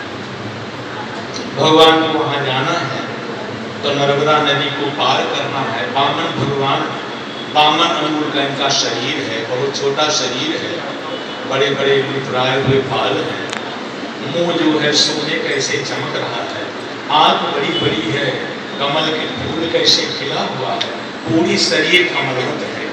कि नव कंज लोचन कंज मुख कर कंज पद कंजारुणम, कमल की फुलवारी है। गौरव मुनि ने, भगवान जब नर्मदा के तट में पहुंचे तो सामान बहुत है, छाता है, पुस्तक है, कमंडल है, दंड है, सब लोगों ने दिया है। तो भगवान जब सामान को सकेलते हैं और कपड़ा सकेलना चाहते हैं, नर्मदा जी में हिल के उस पार जाना है ना, वो तो है नहीं, तो कोई न कोई सामान गिर जाता है। अच्छा, अथवा भगवान जानबूझ के भी लीला कर रहे हैं, गिरा देते हैं। तो गौरव मुनि वहां से 15 फीट दूरी पर तपस्या कर देखा तो उठ करके आया गौरव मुनि। गौरव मुनि ने सोचा कि ये दैत्यराज बलि के हम कुछ मांगने के लिए जा रहे हैं और हमको भी जो है 2 महीना के बाद कुल दक्षिणा देना है, तो हम इनसे ठीका कर दें कि आप जो मांगोगे उससे हम आधा, आप हमको अगर देने के लिए कहो तो हम आपको नर्मदा जी कुछ पाल उतार दें, तो हमको मांगना नहीं पड़ेगा। पहले लोग मांगना नहीं चाहते थे किसी से। पहले दान देने वाले घर में जाकर दान देते रहे, तब लोग दान लेते रहे। लेकिन अब तो दान लेने वाला घर में जाकर के खुशामद करता है, प्रार्थना करता है, तब वो मिले तो मिले, नहीं असंभव तो भी नहीं मिलता। तो गौरव मुनि आए। हम आपको रोमांच के बारे में निवेदन कर रहा हूं। गौरव मुनि जब आए तो गए, हम आपको पार उतार दें। भगवान ने कहा, बड़ी कृपा हो, आकाश में ब्रह्मा और शंकर जी, विष्णु जी लीला देख रहे हैं कि देखा हो, सबके ऊपर एक कृपा कर रखा, आकाश है आपकी बड़ी कृपा, हमको पार कर दो। सारे संसार को भव सागर से परमात्मा लगाते हैं, आज ये गौरव से कह रहे हैं बड़ी कृपा होगी। कहा, महाराज मैं आपको पार तो उतार दूंगा, लेकिन मेरी एक शर्त है। क्या? कहे, जो आप पाओगे उसमें आधा हमको देना पड़ेगा। भगवान ने कहा, ठीक है, आधा ले लेना, हमको जितना मांगना उससे बढ़ा करके मांगेंगे, तुम्हारे लिए भी मांग लेंगे, ले लेना, हमको पार उतारना। तो गौरव ने भगवान को अपने कंधा में बैठाया, कंधा में बैठा लिया। नर्मदा जी के जब मध्य में गए, बीच में गए, हृदय भर पानी में जब पहुंचे तो गौरव जी खड़े हो गए। भगवान कहे, क्यों खड़े हो? तो गौरव ने कहा, हमारी दूसरी शर्त है। देखो, भगवान ने कहा, देखो बात से आप लट रहे हो, ये कोई बात है? आपने पहली शर्त कहा था, अब आप बीच में आ गए तो कह रहे हो दूसरी शर्त है। कहे, आपको मानना पड़ेगा। कहे, भाई नहीं, ये तो देखो भाई, ये ठीक नहीं है, हम आपकी दूसरी बात नहीं मानेंगे। तो गौरव ने कहा, मैं उठा के पटक दे नर्मदा जी में। भगवान को बड़ा पीछे पत्र मिला है, अगर हिल के आते तो कुछ बीचते कुछ बचते, अगर ये पटक देगा तब तो पूरा डूब ही जाएंगे। तब भगवान ने मुस्कुरा कर कहा, अच्छा ठीक है, दूसरी शर्त क्या है? तो गौरव का, अब कछुनाथ न चाहिए मोरे, अधीन दयाल अनुग्रह अनुग्रह तोरे। भगवान के शरीर का जब स्पर्श हुआ तो रोमांच हो गया उसको, वो जान गया कि साक्षात परमात्मा नारायण है। और सारे अब कुछ नहीं चाहिए, स्तुति करने लगा भगवान के। देखो यहाँ जो है दैत्यराज बलि के सीआईडी चारों तरफ से घूम रहे हैं, ज्यादा स्तुति मत करो, बाद में कर लेना, नहीं तो पोल खुल जाएगा। भगवान को ले गया, उस पार उतारा, नेत्रों के जल से भगवान के चरण को धोता है। सज्जनों, रो करके चरण को धोता है। जैसे केवट ने भगवान के चरण को रो कर अपने नेत्र के आंसू से धोया है, उसी तरह गौरव भी रो रो करके नेत्र से जो है चरण धोता का। कर में सुधारे जात, ये बीच धारे जात, हीनता विचारे जात, दीनता उचारे जात, सखी संहारे जात, तन मन हारे जात, पनही उतारे जात, जाति कुल तारे जात, बिंदु रज तारे जात, चरण पखारे जात, नैन नीर ढारे जात, चरण पखारे जात, नैन नीर ढारे जात, चरण पखारे जात। अति आनंद मगी अनुरागा, अचरण सरोज पखारन लागा। तो परमात्मा का ये जब जीव भगवान की शरण में जाता है तो बड़ा लंबा लिस्ट बनाता है कि भगवान मिल जाए तो हम ये मांगेंगे, वो मांगेंगे, ये मांगेंगे, दुनिया भर लिस्ट बनाता है। और जब भगवान की शरण में जाता है तो सब भुला जाता, कहता हमको कुछ नाथ न चाहिए मोरे, दीन दयाल अनुग्रह तोरे, कुछ नहीं चाहिए, सब भुला जाता है। परमात्मा के दर्शन में ये जादू है कि फिर कुछ नहीं मांगता है, सब कुछ भुला जाता है। कहता है प्रभु अब हमको कुछ नहीं चाहिए, अब तो केवल जो है आपका दर्शन चाहिए। जरा आप विचार करो, पारस सरीखा पास रत्न रख लेता है, कौन मनुष्य चाहेगा तरल तरल तक्र पीना, जो देवता समान पूज भाग मख लेता है। जो अमृत जिसके सामने रखा हो, एक गिलास अमृत रखा हो दाहिने तरफ, और बाएं तरफ एक गिलास माठा रखा हो, और वो जानता है कि माठा ही अमृत है, तो कोई तीसरा व्यक्ति उसको माठा देकर भैया इसको पी लो, तो संसार में ऐसा कौन मनुष्य होगा जो अमृत छोड़ करके माठा कभी पिएगा? भाई हम तो न पिए, आप लोग अगर पिए तो पिया, अमृत छोड़ करके कोई माठा नहीं पी सकता। कौन मनुष्य चाहेगा तरल तक्र पीना, जो देवता समान पूज्य भाग मख लेता है। पैसे और पाइयां क्यों जमा वह करेगा, जो पारस सरीखा पास रत्न रख लेता है। जिसके पास पारस हो, पारस मणि हो, तो एक एक पैसा कहाँ इकट्ठा करेगा? पारस से तो तुरंत सोना हो जाएगा। कैसे निगोलियां भला भावेगी हरे कृष्ण, जो स्वाद सुधा सदृश अंगूर चख लेता है। जो सुंदर अंगूर खाता हो, क्या उसको नीम का फल अच्छा लगेगा? कभी नहीं लगेगा। अरे भूल जाता पूजा पाठ ज्ञान ध्यान सबको, जो एक बार मोहन स्वरूप लख लेता है। भूल जाता पूजा पाठ ज्ञान। पकौड़ी खा रहे हैं और खूब सेवा हो रही है, उनका मृत्यु का समय आ गया। दोनों बेटा बहू को बुलाए गए, देखो भैया अब तो हम जो है 4 घंटा के मेहमान हैं, हमारा अंतिम समय आ गया है। आप लोगों को क्या करना कि जब हमारा दाह संस्कार वगैरह हो जाए और ब्राह्मणों को भोजन वोजन करा लो, तब इस पेटी को खोलना, इसके पहले पेटी मत खोलना। कहा ठीक है। बड़ी बहू कही क्यों? कहा इसमें इतना हीरा मोती सोना चांदी है कि तुम दान कर दोगे। कहा ठीक है। बुढ़ो मर गए, उनका वृक्षोत्सर्ग किया गया, खूब दान दिया गया, क्योंकि इतना में हीरा मोती सोना चांदी भरा है, खूब दान दिया गया, खूब उनका देखो परमात्मा लोक परलोक दोनों बना दिए। जब तेरही वगैरह हो गई तब जो है बड़ी बहू ने कहा कि अपने पति से कि गुरु जी को बुलाइए अपने पुरोहित को, और पुरोहित से मुहूर्त पूछ करके पूजा करा के बेटी खोलिए। तो गए पुरोहित के पास। पुरोहित को दूसरे दिन 1 महीना के लिए बाहर जाना था किसी यज्ञ में। पुरोहित ने कहा भैया आज बढ़िया मुहूर्त है, जबकि झूठ बोले उस दिन भरणी भद्रा दोनों था। ये देखो पुराण किसी को छोड़ता नहीं। पुराण क्या है? दर्पण है, शीशा है। कथा जो है शीशा है। 1 लाख रुपए का शीशा खरीद के लाओ, अगर आपका मुंह काला है तो काला ही दिखाई देगा, उसमें गोरा मुंह नहीं दिखाई देगा। गोर हो तो गोर दिखाई दे। इसलिए कथा क्या है? जीवन का दर्पण है, शीशा है, इसमें किसी के लिए पक्षपात नहीं है। कथा अगर परमात्मा में अवगुण देखेगी तो बता देगी कि भगवान में भी ये अवगुण है। कथा ने कहा पंडित में भी अवगुण था, उनको बढ़िया मुहूर्त बताना चाहिए, लेकिन पंडित ने कहा कि आज बढ़िया मुहूर्त है, भरणी भद्रा दोनों था। पूजा किए, दक्षिणा लिए, पंडित जी चले गए रिश्तेदारी में, यज्ञ में चले गए।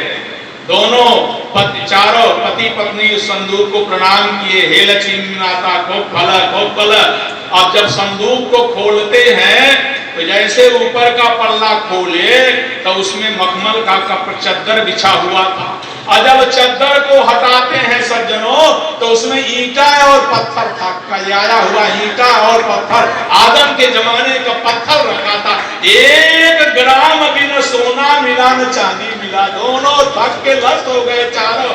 बड़ी बहू गुस्सा में आकर एक चटाका मारी अपने पति को, और खीर खिलाओगे? छोटी बहू भी एक मुक्का मारा, तुम्हारा बाप मर गया और सब कुछ ले गया। अगर आज जो है उस बुढ़वा के पास चाबी न होती तो उसको भोजन न मिलता। इसीलिए परमात्मा भक्तों को, जो तामसी भक्त हैं, उनको सब कुछ दे देते हैं, लेकिन सब कुछ देने के बाद तिजोरी भी दे देते हैं और सब कुछ दे देते हैं, चाबी भी दे देते हैं, लेकिन एक चाबी अपने पास रखते हैं कि मौका पड़े तो हम भी निकाल लें। भगवान एक नहीं, भगवान के पास आज तक किसी ताला में 6 चाबी नहीं बनी होगी। ताला में बहुत होगा 2 चाबी या 3 चाबी होगी, लेकिन भगवान अपने पास अपने ताला की 6 चाबी रखे हैं। सुनो भरत भाभी प्रबल बिलखि कहो मुनिना, हानि लाभ जीवन मरण जस अपजस विधिआत। ये 6 चाबी भगवान रखते हैं, तभी लोग भगवान को मानते हैं। हमारे गुरुदेव साकेत वासी डॉक्टर श्रीनाथ मिश्र गुरु जी हमारे कहा करते थे कि लोग भगवान का भजन 2 कारण से करते हैं, लोभ और भय।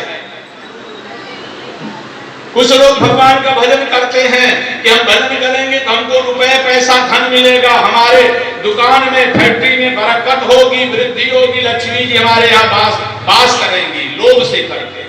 अब कुछ लोग भगवान का भजन करते हैं भय से कि अगर हम भजन नहीं करेंगे तो नरक में जाएंगे, शरीर में कष्ट होगा, रोग होगा, दरिद्र होंगे। इसलिए 2 ही कारण से लोग भगवान का भजन करते हैं, लोभ या भय, और कोई तीसरा कारण नहीं है।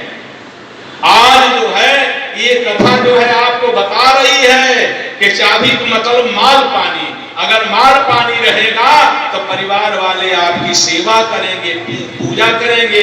इसीलिए जो नौकरी करते हैं उनको सरकार आज वर्तमान समय में पेंशन देती है, पेंशन के ताकि खाने के बिना न मरे। बेटा बहू न भी दे तो भी जब तक जिएंगे तब तक पेंशन से अपना भोजन कर सकते हैं। इसलिए माल पानी रहेगा तभी लोग सेवा करेंगे, नहीं कोई पूछने वाला नहीं है। लेनी न देनी नाम त्रिवेणी, पैसा न कौड़ी बाजार देख दौड़ी, छुच्छी तुझको कोई न पूछी। इसलिए चाबी क्या है? माल पानी है। आज जो है इनके पति लोग, गोपियों के जो पति हैं, इनको अंदर बंद कर दिए। कै अंतर गृह गता कश्चित् गोप्यो लब्ध विनिर्गमा, कृष्णं तद भावना युक्ता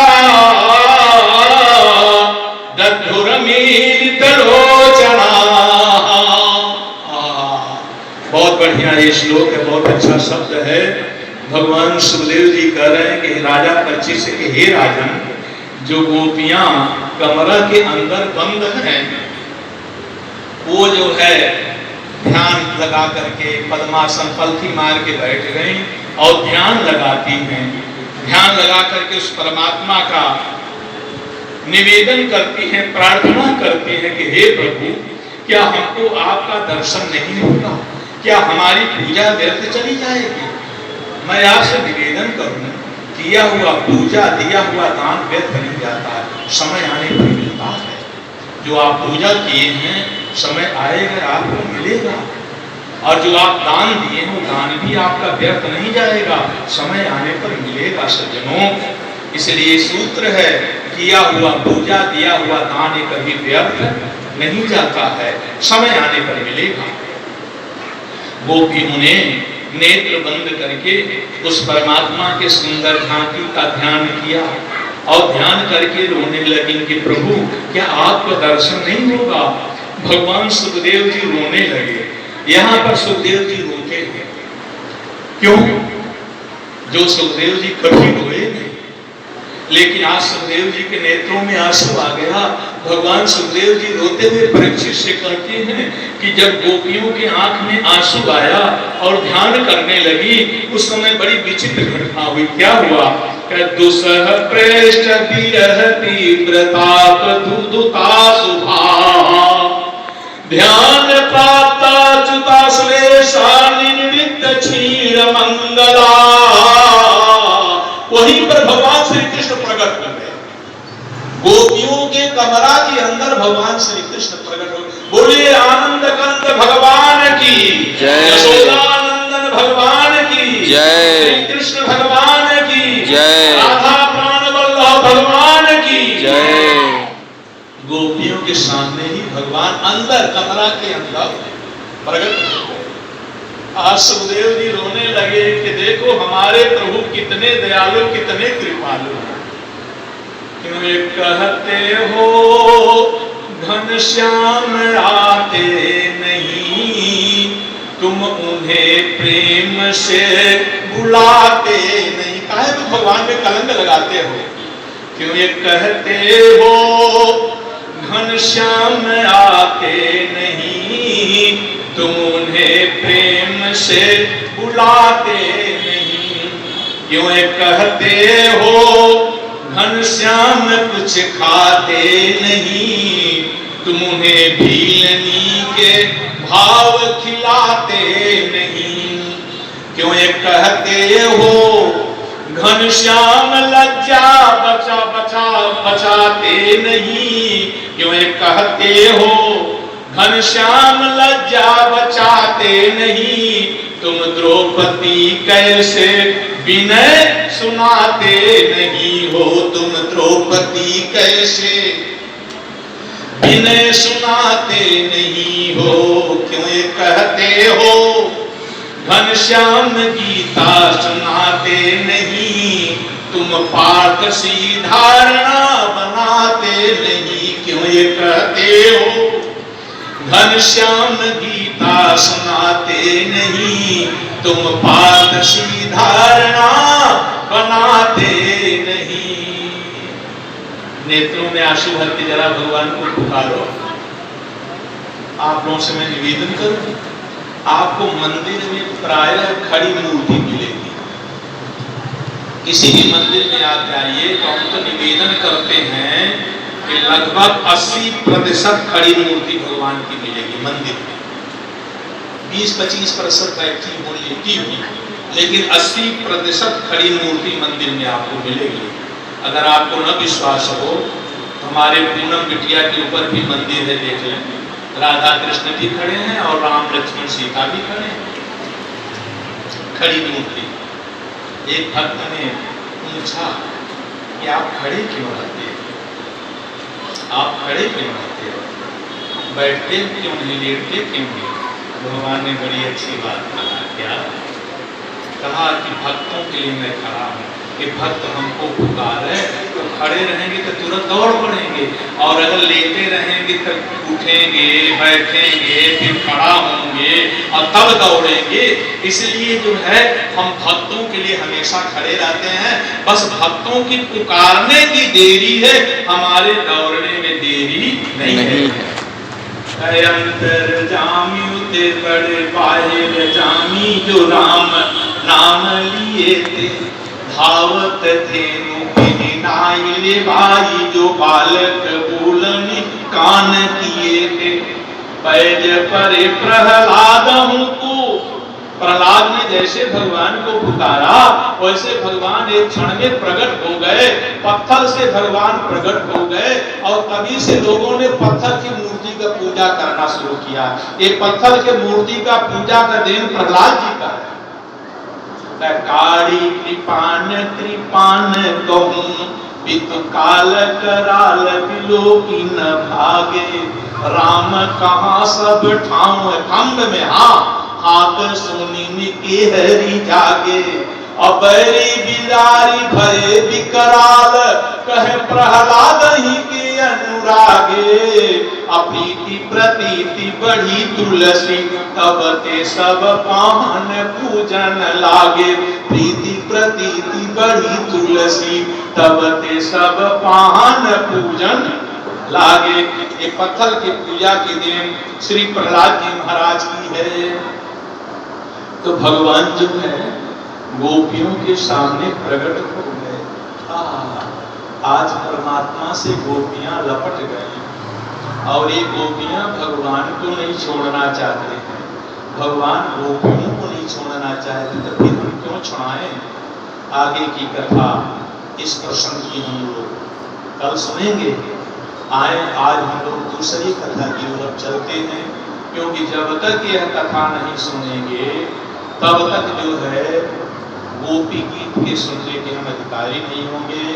सज्जनों, गोपी गीत की कथा आप लोगों को रविवार से मैं सुनाऊंगा, क्योंकि गोपी गीत के बाद फिर रास लीला है और रास लीला के बाद फिर समाप्ति हो जाएगी। रास लीला में छोटा प्रसंग है, तो क्योंकि हमको संगीत वगैरह तो आता नहीं है, हमारे गुरुदेव डॉक्टर श्रीनाथ ने कहा भी है कि तुम इसी तरह बोलना, संगीत से मत बोलना, सुखदेव जी की परंपरा से बोलना। तो संगीत आता नहीं है, इसलिए जो है रविवार से हम लोग गोपी गीत की कथा सुनेंगे। और अभी आप देखें, आपने आज 3 दिन से सुन रहे हैं तो देख रहे हैं कितना आनंद आ रहा है हनुमान जी के पास। मैं नहीं कहा हनुमान जी महाराज सुना रहे हैं, वही सुन रहे हैं और वही सुना रहे हैं, क्योंकि एको यहम बहुश्याम, एको ब्रह्म द्वितीयो नास्ति। कहे परमात्मा एक है, दूसरा नहीं है, तो कहा ये ठीक नहीं है। कहे एको ब्रह्म बहुश्याम, तो एको अहम द्वितीयो नास्ति, वह परमात्मा एक है, दूसरा नहीं, तो हमारे रूप में एक होकर के कथा सुना रहा है। एको ब्रह्म बहुश्याम, वही परमात्मा बहुत रूप धारण करके कथा सुन रहा है। आप कहेंगे प्रमाण, तो प्रमाण तो दे रहा हूं कि सिया राम मन सब जग जानी, अकरहु प्रणाम जोरी जुग पानी। हमारे संत शिरोमण परम पूज्य प्रातः स्मरणीय श्री पूज्यपाद बापू मुरारी जी अपने कथा में कहते हैं कि कितना आप प्रचार करो, कितनों निमंत्रण कार्ड भेजो, लेकिन जब तक हनुमान जी का बुलावा नहीं जाएगा तब तक लोग कथा नहीं सुन सकते। यानी कथा वही सुन सकता है जिसके ऊपर प्रभु की कृपा हो। अच्छा, हम तो निवेदन करते हैं, हालांकि हम कथा के विरोधी नहीं हैं, हम तो इस धर्म मंच से निवेदन करते हैं कि कथा सबको सुनना भी नहीं चाहिए, सबको कथा नहीं सुनना चाहिए। आप कहेंगे क्यों? जरा आप विचार करो, अगर सब लोग कथा सुन लेंगे तो ये बात सत्य है, अकाट है, ध्रुव है कि जो कथा सुनेगा वो वैकुंठ जाएगा और नरक नहीं जा सकता। तो 28 थे नरक है, ये यमराज के यहाँ 28 नरक है। अब बताओ, पूरा विश्व अगर कथा सुन के सब लोग वैकुंठ चला जाएगा तो यमराज बेचारे का क्या होगा? उसकी भी दुकान चलनी चाहिए कि नहीं चलनी चाहिए? 28 से दुकान खोल करके कोई दुकानदार बैठा हो और सब दुकान में 10-10, 20-20 नौकर लगाया, सबको महीना में वेतन देना हो और साल भर हो जाए होकर बोहनी न हो तो कितना वेतन देगा, हो कहां से देगा? एक एक करके दुकान भी बेचना पड़ जाएगा कि उनको वेतन तो देना ही है। और इतना ही नहीं, शिव पुराण में लिखा है कि एक नरक के 5 भेद हैं, 140 नरक है, 28 पंचे 140 होता है, 140 नरक है। अब बतावा 140 दुकान खोले हो कोई तो अब उसके नौकर भी तो होंगे 10-20 हजार, और वो साल भर जो है अगर बोहनी न हो तो क्या करेगा? और ये बात सत्य है, अकाट है, ध्रुव है। जो भगवान की कथा सुनेगा वो नरक में नहीं जा सकता है, वो वैकुंठ लोक जाए, क्योंकि राम कथा तो से सुनी के सब लोग भय स्वर्ग का धिकारी। आँख करे रत मूछ दूरे रत खोल लखे यमराज के मारी। पापी कहे का करी हो हमहु भय स्वर्ग के अधिकारी, क्योंकि मानस दीन गोसाई बाबा हमें मंगल भवन मंगल हारी। क्योंकि मानस दीन गोसाई बाबा हमें मंगल भवन अमंगल हारी। भागवत में लिखा है अलौकिकोयं महिमा मुनीश्वराः सप्ताह जन्योद विलोकितो मया मूढ़ा सखा पशु पक्षिणोत निष्पापतमा भवन्ति। श्री नारद जी को सनक सनंदन सनत कुमार जो 4 भाई हैं, तो सनत कुमार भागवत की कथा सुनाते हैं। कहाँ कहे? हरिद्वार में 2 स्थान में भागवत की कथा हुई है। एक आनंद नाम का स्थान है जहां नारद जी को सनत कुमार ने भागवत की कथा सुनाया। एक सुक्ताल नाम का स्थान है जहां पर भगवान सुखदेव जी ने महाराज परीक्षित को भागवत की कथा सुनाया। हरिद्वार में, ये हरिद्वार क्या है? ये वैकुंठ का दरवाजा हरिद्वार वैकुंठ का दरवाजा है। यही दरवाजा खुलेगा तभी आप वैकुंठ जाएंगे, नहीं तो बंद रहे बाहर पड़े रह जाएंगे। इसलिए इसका हरिद्वार नाम है। तो सनत कुमार ने जब भागवत की कथा प्रारंभ किया, एक श्लोक बोले तो क्या देखे कि जहां तक उनके वाणी का शब्द गूंजा वहां तक पेड़ पौधे पशु पक्षी सब चतुर्भुज रूप धारण करके वैकुंठ जाने लगे। नंद सुनंद ये विमान चालक है, विमान चलाने वाले का नाम है नंद सुनंद। भगवान को जो विमान लेके आते हैं, भक्तों को ले जाते हैं, उनका नाम है नंद और सुनंद। ये नंद सुनंद अगर ज्यादा भक्त हो तो ज्यादा रूप धारण करते हैं। ये नंद सुनंद ही विमान लेके आते हैं। तो नंद सुनंद विमान में बैठा करके वहां के पशु पक्षी जीव जंतु कीड़ा मकोड़ा पेड़ पौधे सबको वैकुंठ ले जाने लगे। लाइन लग गई। नारद जी चौंक के खड़े हो गए। हालांकि कथा के बीच में बोलना नहीं चाहिए, लेकिन कोई आश्चर्य घटना हो तो बिना बोले रहा नहीं जाएगा। तो नारद जी खड़े हो गए और कहे, गुरुदेव ये क्या है? ये मैं स्वप्न देख रहा हूं कि प्रत्यक्ष देख रहा हूं? तो सनत कुमार मुस्कुरा करके बोले कि देवर से कथा का चमत्कार है, ये तुम सत्य देख रहे हो। ये कथा के शब्द सुनने मात्र से ये लोग जो है वैकुंठ जा रहे हैं। और तब तक नारद जी ने और बड़ा आश्चर्य घटना देखा। क्या कहा? वृंदावन में भक्ति के पुत्र ज्ञान वैराग्य दोनों बेहोश पड़े थे वृंदावन में। अब वृंदावन से हरिद्वार की दूरी काफी दूर होगी ना, है ना? दूर हाँ काफी दूर है। और जैसे नारद जी ने दाहिनी ओर देखा तो क्या देखता है कि भक्ति, जिन भक्ति के पुत्र ज्ञान वैराग को होश में लाने के लिए नारद जी ने 17 पुराण सुनाया, 4 वेद सुनाया, भगवान का नाम भी सुनाया, लेकिन वो होश में नहीं आए। आज ये कथा का चमत्कार देखें कि भक्ति जो है अपने पुत्र ज्ञान वैराग को लेकर वहां प्रकट हो गई और बोल रही है बड़े प्रेम से, क्या है? श्री कृष्ण गोविंद हरे मुरारे, हे नाथ नारायण वासुदेव, श्री कृष्ण गोविंद हरे मुरारे, बोल जाइए, नाथ नारायण वासुदेव, हे नाथ नारायण वासुदेव, हे नाथ नारायण वासुदेव, हे नाथ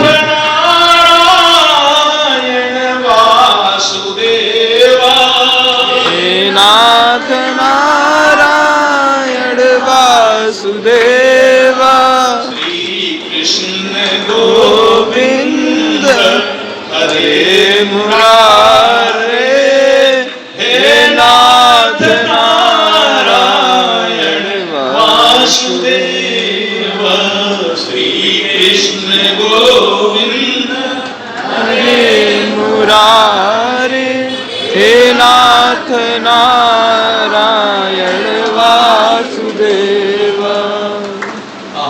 भक्ति प्रकट हुई, कथा का चमत्कार है, तो कथा सुनने वाला कभी नष्ट नहीं जाएगा। मैं आप लोगों से निवेदन करूं, एक अपनी व्यथा आपको बता रहा हूं। सज्जनों, हमारे ऊपर हम मानते हैं हमारे ऊपर हनुमान जी की बहुत बड़ी कृपा है, लेकिन आप 3 दिन से कथा सुन रहे हैं, कथा आप लोगों को अच्छी जरूर लगी होगी, हमको तो अच्छी लग रही है, लेकिन इसके बाद भी हमको लोग नहीं बुलाते, हमको कार्यक्रम नहीं मिलता है। ये तो पता नहीं कहे राकेश भैया बुलाए, साल भर से बैठे। अच्छा, हम दक्षिणा भी नहीं तय करते, जो दक्षिणा लोग दे देते हैं ले लेते हैं। आज से 10 साल पहले इतनी कथाएं हमारी होती थी हनुमान जी की कृपा से कि हम 3-3, 6-6 महीना बाहर रह जाते हैं, लेकिन अब नहीं बुलाते लोग। पता नहीं था क्या हो गया, भगवान हनुमान जी की कृपा है। शायद हनुमान जी सोचते होंगे कि अब तुमको कथा कहने की नहीं जरूरत है, भजन करो, लेकिन हमको घबराहट होती है, बुलाहट होती है अगर कथा कहने को न मिले। मैं आप लोगों से अपना दुख रोक रहा हूँ, मैं कोई दक्षिणा भी नहीं मांगता, मैं जो लोग दे देते हैं ले लेता हूँ, और कथा में भी कोई कमी फिर भी लोग नहीं बुलाते। हाँ, एक जरूर है कि हम अपने काम से काम करते हैं, हम चापलूसी नहीं करते, भजन अपना करते हैं, जो कथा में बुलाया कथा कहे। और हम जिनके यहाँ कथा हो यहीं देख रहे हैं, 1-1.5 घंटा हम पहले आ जाते हैं। हमारी आदत, हमने कल पूनम बिटिया से कहा कि 3 जगह हम किसी की प्रतीक्षा नहीं करते। कथा में, सम्मेलनों में भी हम जाते थे तो हमको जब समय बता दिया जाए कि आप महाराज 9 बजे कथा है, तो हम जो है 8 बजे पहुंच जाते थे। कमेटी वाले घबरा जाते, भैया सुनेंगे, बैठे अपने आप पहुंच जाते थे। तो कथा में हम पहुंच जाते हैं बिना बुलाए, पता अगर समय दे दिया जाए। और रेलगाड़ी में अगर हमको चढ़ना हो तो 1 घंटा पहले, आज तक हमारी गाड़ी कहीं छुट्टी नहीं, 1 घंटा पहले स्टेशन में पहुंच जाते हैं। और भोजन में भी हम किसी की प्रतीक्षा नहीं करते हैं, क्योंकि हनुमान जी की उपासना करते हैं और हमारे हनुमान जी की भोजन के दशा के सुनहु मात मोहि अतिशय भूखा, अलागी देखी सुंदर फल रूखा, तो फल सुंदर देखी पके बगिया, अगिया मोरे पेट में जागत बा, रण की नदिया भट बोरो सब, बहिया बीच खाजुल लागत बा, बन आजू अशोक सशोक करूं, रिपुसेन लखो कस भागत बा, गढ़ लंका में होरी मचा करके प्रभु पास चलू मति पागत बा, तो सुनहु माँ दोनों ही अतिशय भूखा, अलागी दे सुंदर फल रूखा। सज्जनों, एक दिन वृंदावन में, अब देखिए श्री राधा जी के विवाह की भूमिका चल रही है। श्री राधा जी का विवाह वृंदावन में भांडरीक वन है, 35 वन है जिसमें भांडरीक वन है। उस भांडरीक वन में ब्रह्मा जी ने किया, और यह विवाह किसी को नहीं मालूम, किसी को नहीं पता है। चोरी में किया भगवान कृष्ण का विवाह, चोरी हुआ। क्यों न हो, जेकर जन्म चोरी में हुआ, जिसका नामकरण भी चोरी में गौशाला में हुआ, गर्भ जी नामकरण भी चोरी में किए, गौशाला में किए, तो उसका विवाह डकैती से काहे का होगा, वो चोरिये में होगा। तो राधा जी के साथ भगवान श्री कृष्ण का विवाह चोरी में हुआ। श्री मैया यशोदा जी के भैया हैं जिनका नाम है रावत। रावत यशोदा जी के भैया हैं, बड़े भैया हैं। ये भगवान कृष्ण ही रावत के रूप में प्रकट हुए थे। तो राधा जी का विवाह रावत से हुआ था, रावत जी से। कृष्ण ही रावत यशोदा जी के बड़े भैया हैं, लेकिन कृष्ण से इनका विवाह हुआ है भांडरीक वन में। कैसे हुआ? एक बार दिव्य वृंदावन में भगवान श्री कृष्ण राधा जी एक साथ रहते थे। तो एक दिन भगवान श्री कृष्ण जो है राधा जी के चोरी से विजय नाम के गोपी के घर चले गए। विजय नाम के गोपी उसके घर में गए तो राधा जी की प्रिय सखी ललिता जी, ललिता जी, ये जो ललिता जी हैं ये मीरा जी यही बनी थी। ललिता जी का ही मीरा जी का अवतार था, ललिता जी ही मीरा बनी थी। ललिता जी ने राधा जी से बता दिया कि आज तो आपके प्राण प्रीतम विजया के घरे गए। तो राधा जी नाराज हो गई, सब क्रियादान के कारण राधा जी नाराज हो गई। 4 घंटा के बाद भगवान श्री कृष्ण आए तो राधा जी एक तोता पाली हुई थी, तोता जो सुखदेव जी हैं। इस तोता को राधा जी ने पढ़ाया था कि राधे कृष्ण का तुम जाप करो। तो ये तोता जो है राधा कृष्ण हमेशा बोला करता था। आज कृष्ण के ऊपर राधा जी नाराज है, विद्या के घर गए हैं इसलिए। तो वो गुस्सा करके ये जो अनार का बगीचा था, अनार के बाग में चली गई और वो तोता अनार के डाल में बैठ गया। और तब तक भगवान श्री कृष्ण आ गए। तो भगवान कृष्ण आए तो तोता राधा कृष्ण बोलने लगा। तो राधा जी ने कहा कि तुम जो है इस कपटी कृष्ण का मेरे साथ नाम मत जोड़ो। अगर तुमको जोड़ा नाम बोलना है, जुगल नाम बोलना है तो विजया कृष्ण कहो, राधा कृष्ण मत कहो। लेकिन तोता को जो अभ्यास वही बोले। अंत में राधा जी ने तोता को श्राप दिया कि तुम जाओ मृत लोक में मर जाओ। वो तोता वहां से गिरा, कैलाश पर्वत में बट वृक्ष के डाली में वो फंस गया। सैकड़ों वर्षों में उसकी कंकाल पड़ा हुआ है। इधर भगवान श्री कृष्ण राधा जी को मनाने लगे तो उसी समय उनका एक सखा है, दामा नाम का श्री दामा है। वह दामा जो है कहा, व्यंग किया, कहा भैया भाभी को ठीक से मनाइएगा, पैर वैर दबा दीजिएगा ताकि खुश हो जाए। तो राधा जी ने उसको भी श्राप दे दिया कि तुम 100 वर्ष तक मृत लोक में रहो। तो वृंदावन में आया तो उसने भी राधा जी को श्राप दिया। राधा जी को उसने दामा जी श्राप दिया कि तुम्हारा भी श्री कृष्ण का 100 वर्ष का वियोग रहेगा, कृष्ण से तुम्हारा मिलन नहीं होगा, 100 वर्ष तक तुम भी कृष्ण से अलग रहोगे। तब राधा जी रोने लगी, विलाप करने लगी और कहीं हम आपके बिना कैसे रहेंगे, क्योंकि कृष्ण जी राधा है, राधा जी कृष्ण है। एक बार जो है राधा जी ने कहा कि मैं राधा हूँ तो मैं कृष्ण के रस को कैसे जानूं, जब मैं कृष्ण बनूं तब मैं कृष्ण के रस को जानूं। भगवान कृष्ण ने भी कहा कि मैं भी राधा जी के रस को कैसे जाने, जब राधा बने तब राधा के रस को जाने।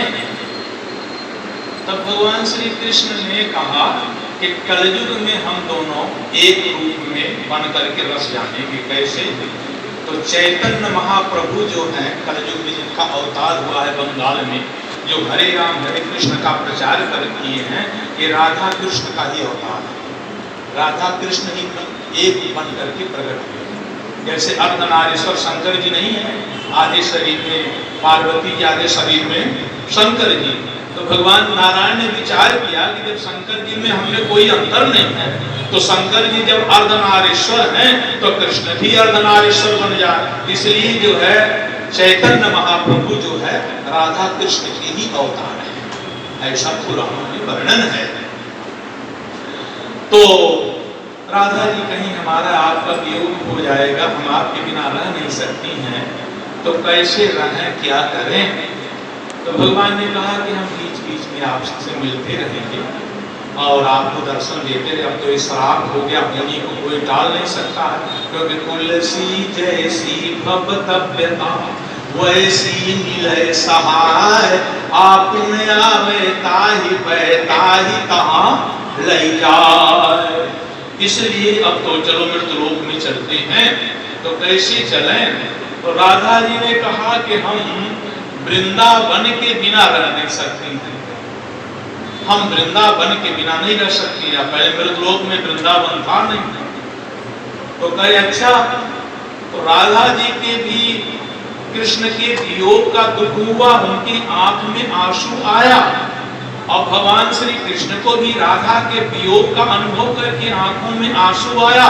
दोनों के आंख के आंसू मृतलोक में गिरे, तो ही वृंदावन धाम बन गया। बिहारी लाल की जय। श्री राधा कृष्ण के आंख के आंसू से वृंदावन बना। जैसे भगवान शंकर जी के आंख के आंसू से रुद्राक्ष का जन्म हुआ। रुद्राक्ष शंकर जी जब 1000 वर्ष तपस्या किए और जब आंख खोले तो आंख से आंसू गिरा, क्योंकि 1000 वर्ष आंख बंद रही। अब बंद करने के बाद जब आंख खोले तो आंसू गिर पड़ता है, तो आंसू गिरा तो उससे रुद्राक्ष हुआ। 14 मुखी तक रुद्राक्ष देवी भागवत में शिव पुराण में वर्णन है 14 मुखी तक, लेकिन आज वर्तमान समय में 21 मुखी तक रुद्राक्ष मिलता है। बेचने वाले 21 मुखी तक बताते हैं। होगा भाई, कोई ये संभव नहीं है, ये संभव सब चीज, इस युग में सब कुछ संभव है, असंभव कोई नहीं है। लेकिन हमारे यहाँ देवी भागवत और शिव पुराण में 14 मुख तक रुद्राक्ष का वर्णन है। तो जिस तरह शंकर जी के आंखों के आंसू से रुद्राक्ष का जन्म हुआ, उसी तरह राधा कृष्ण के नेत्र के आंसू से वृंदावन धाम का प्राकट्य हुआ। इसलिए वृंदावन की बहुत बड़ी महिमा, उसकी महिमा का कोई वर्णन नहीं कर सकता है। भक्त लोग तो राधा जी से प्रार्थना करते हैं कि हमारे ऊपर ऐसा कृपा करें कि वृंदावन कभी हमारा छूटे नहीं, हमेशा वृंदावन में वास रहे।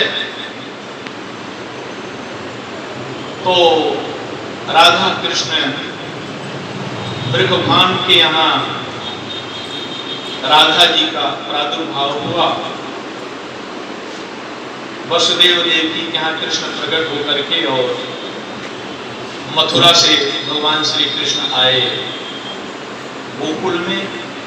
जब गोकुल में, देखो ये कथा है, आप सब लोग जानते हो, हम थोड़ा आप उनको याद दिला रहा हूं। कोई नई कथा मैं नहीं कर रहा हूं। नई कथा हम कहाँ से कहेंगे, जब हम ही नए नहीं है तो कथा कहाँ से कहेंगे। आप लोग सब जानते हो, थोड़ा याद दिला रहा हूं। ये तो आप लोगों की महानता है कि हमारे द्वारा आप लोग सुन रहे हैं, यह हनुमान जी की कृपा है। तो भगवान श्री कृष्ण जो है नंद बाबा के यहाँ आए, नंद महल में आए, और इधर जो है श्री ऋगभान जी के यहाँ राधा जी प्रकट हुई।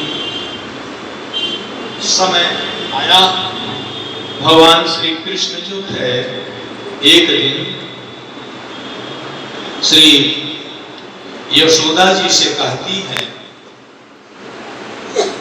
कि मैया तू हमसे बहुत प्यार करती है।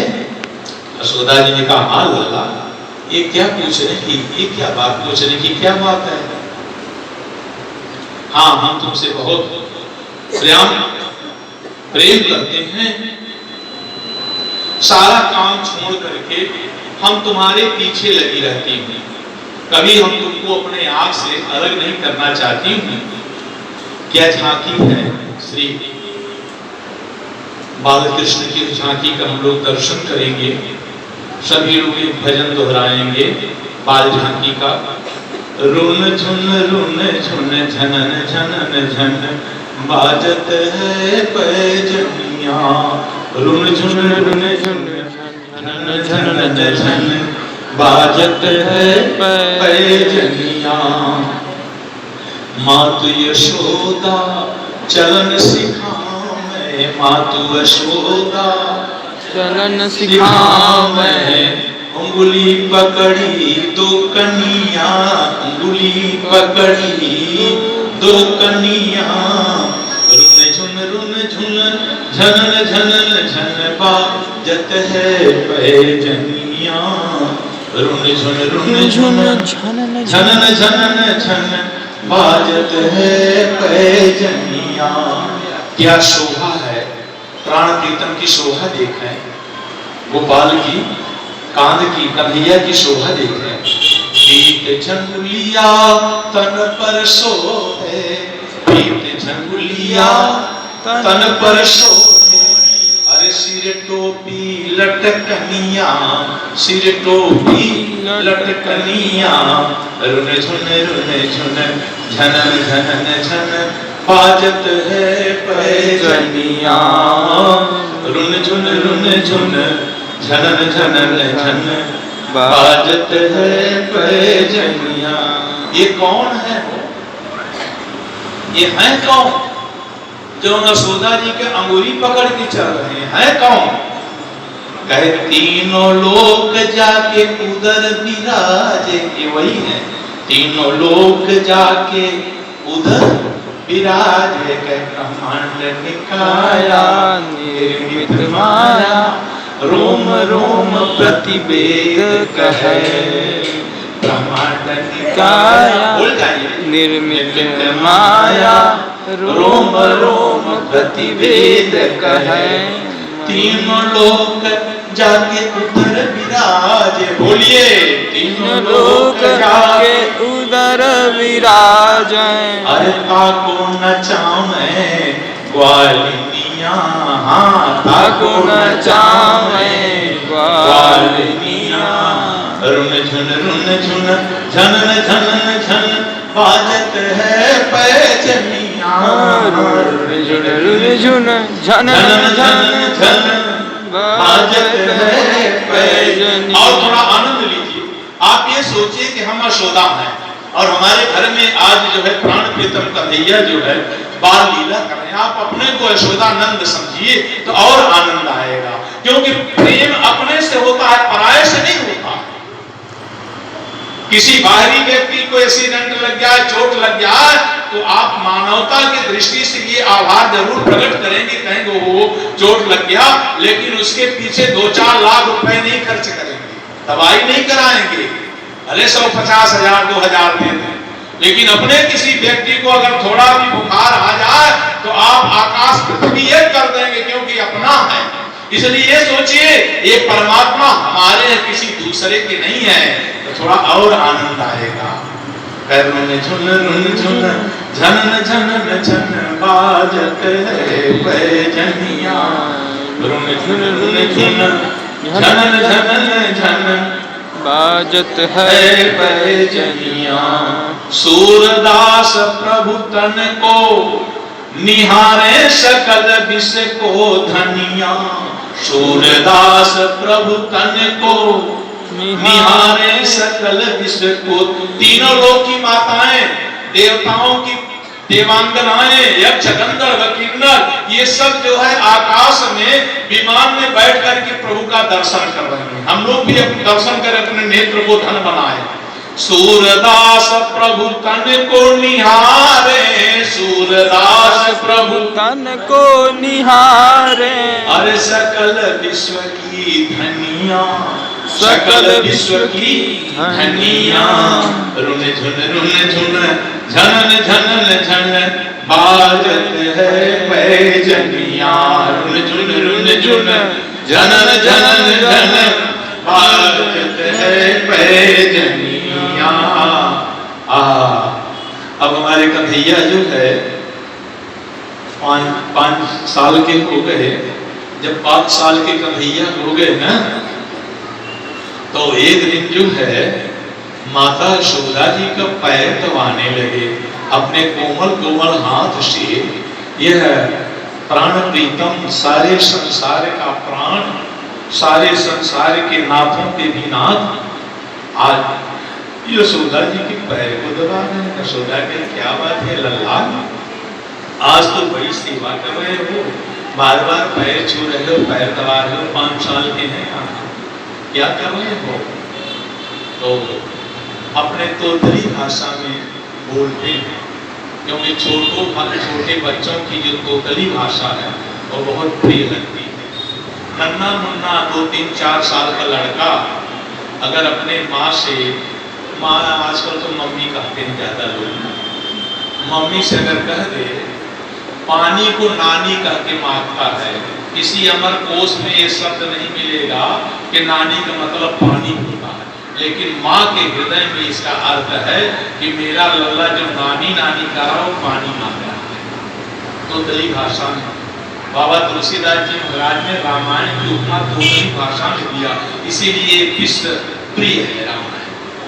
छवि है सज्जन मोरी दिखाई, असुनी है बाल वचन मन लाई।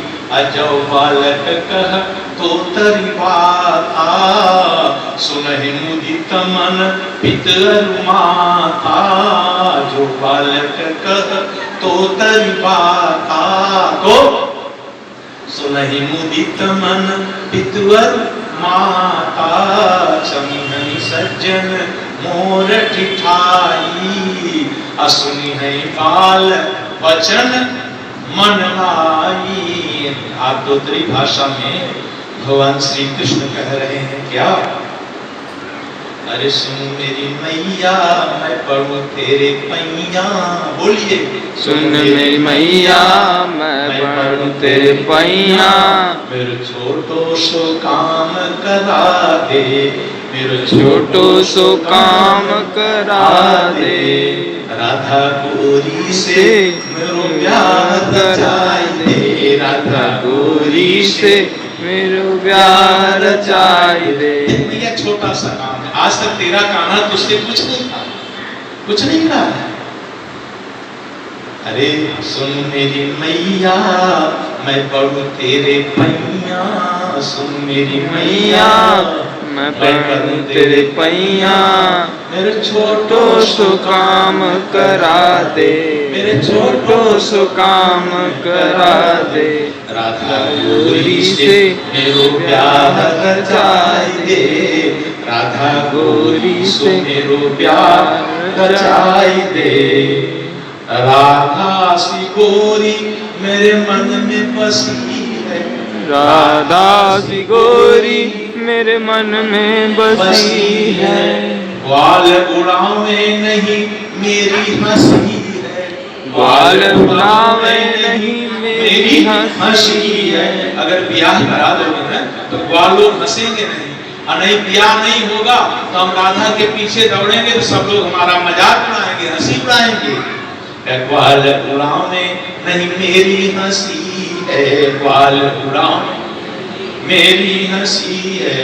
मोको छोटी सी दुल्हनिया ला दे, मोको वो छोटी सी दुल्हन छोटी सी दुल्हनिया लाते, अपने हाथों से दुल्हा बनाते, अपने हाथों से दुल्हा बना दे, अपने हाथों से दुल्हा बना दे, अपने हाथों से दुल्हा बना दे। सुन मेरी मैया मैं पढ़ूं तेरे पैया, सुन मेरी मैया मैं पढ़ूं तेरे पैया। जरा ये अनुभव करें इस शब्द में कितना प्यार भरा है, कितना प्रेम भरा है, जरा इसको आप अनुभव करें।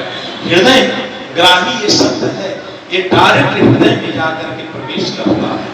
एक बोली वायु बोली होती है जो बाहर बाहर उड़ जाती है, लेकिन ये शब्द कितना मीठा है, कितना मधुर है कि डायरेक्ट हृदय में जाकर के प्रवेश करता है। अरे सज्जनों, इस शब्द को सुन के तो पत्थर पिघल जाएगा, आदमी की तो बात छोड़िए।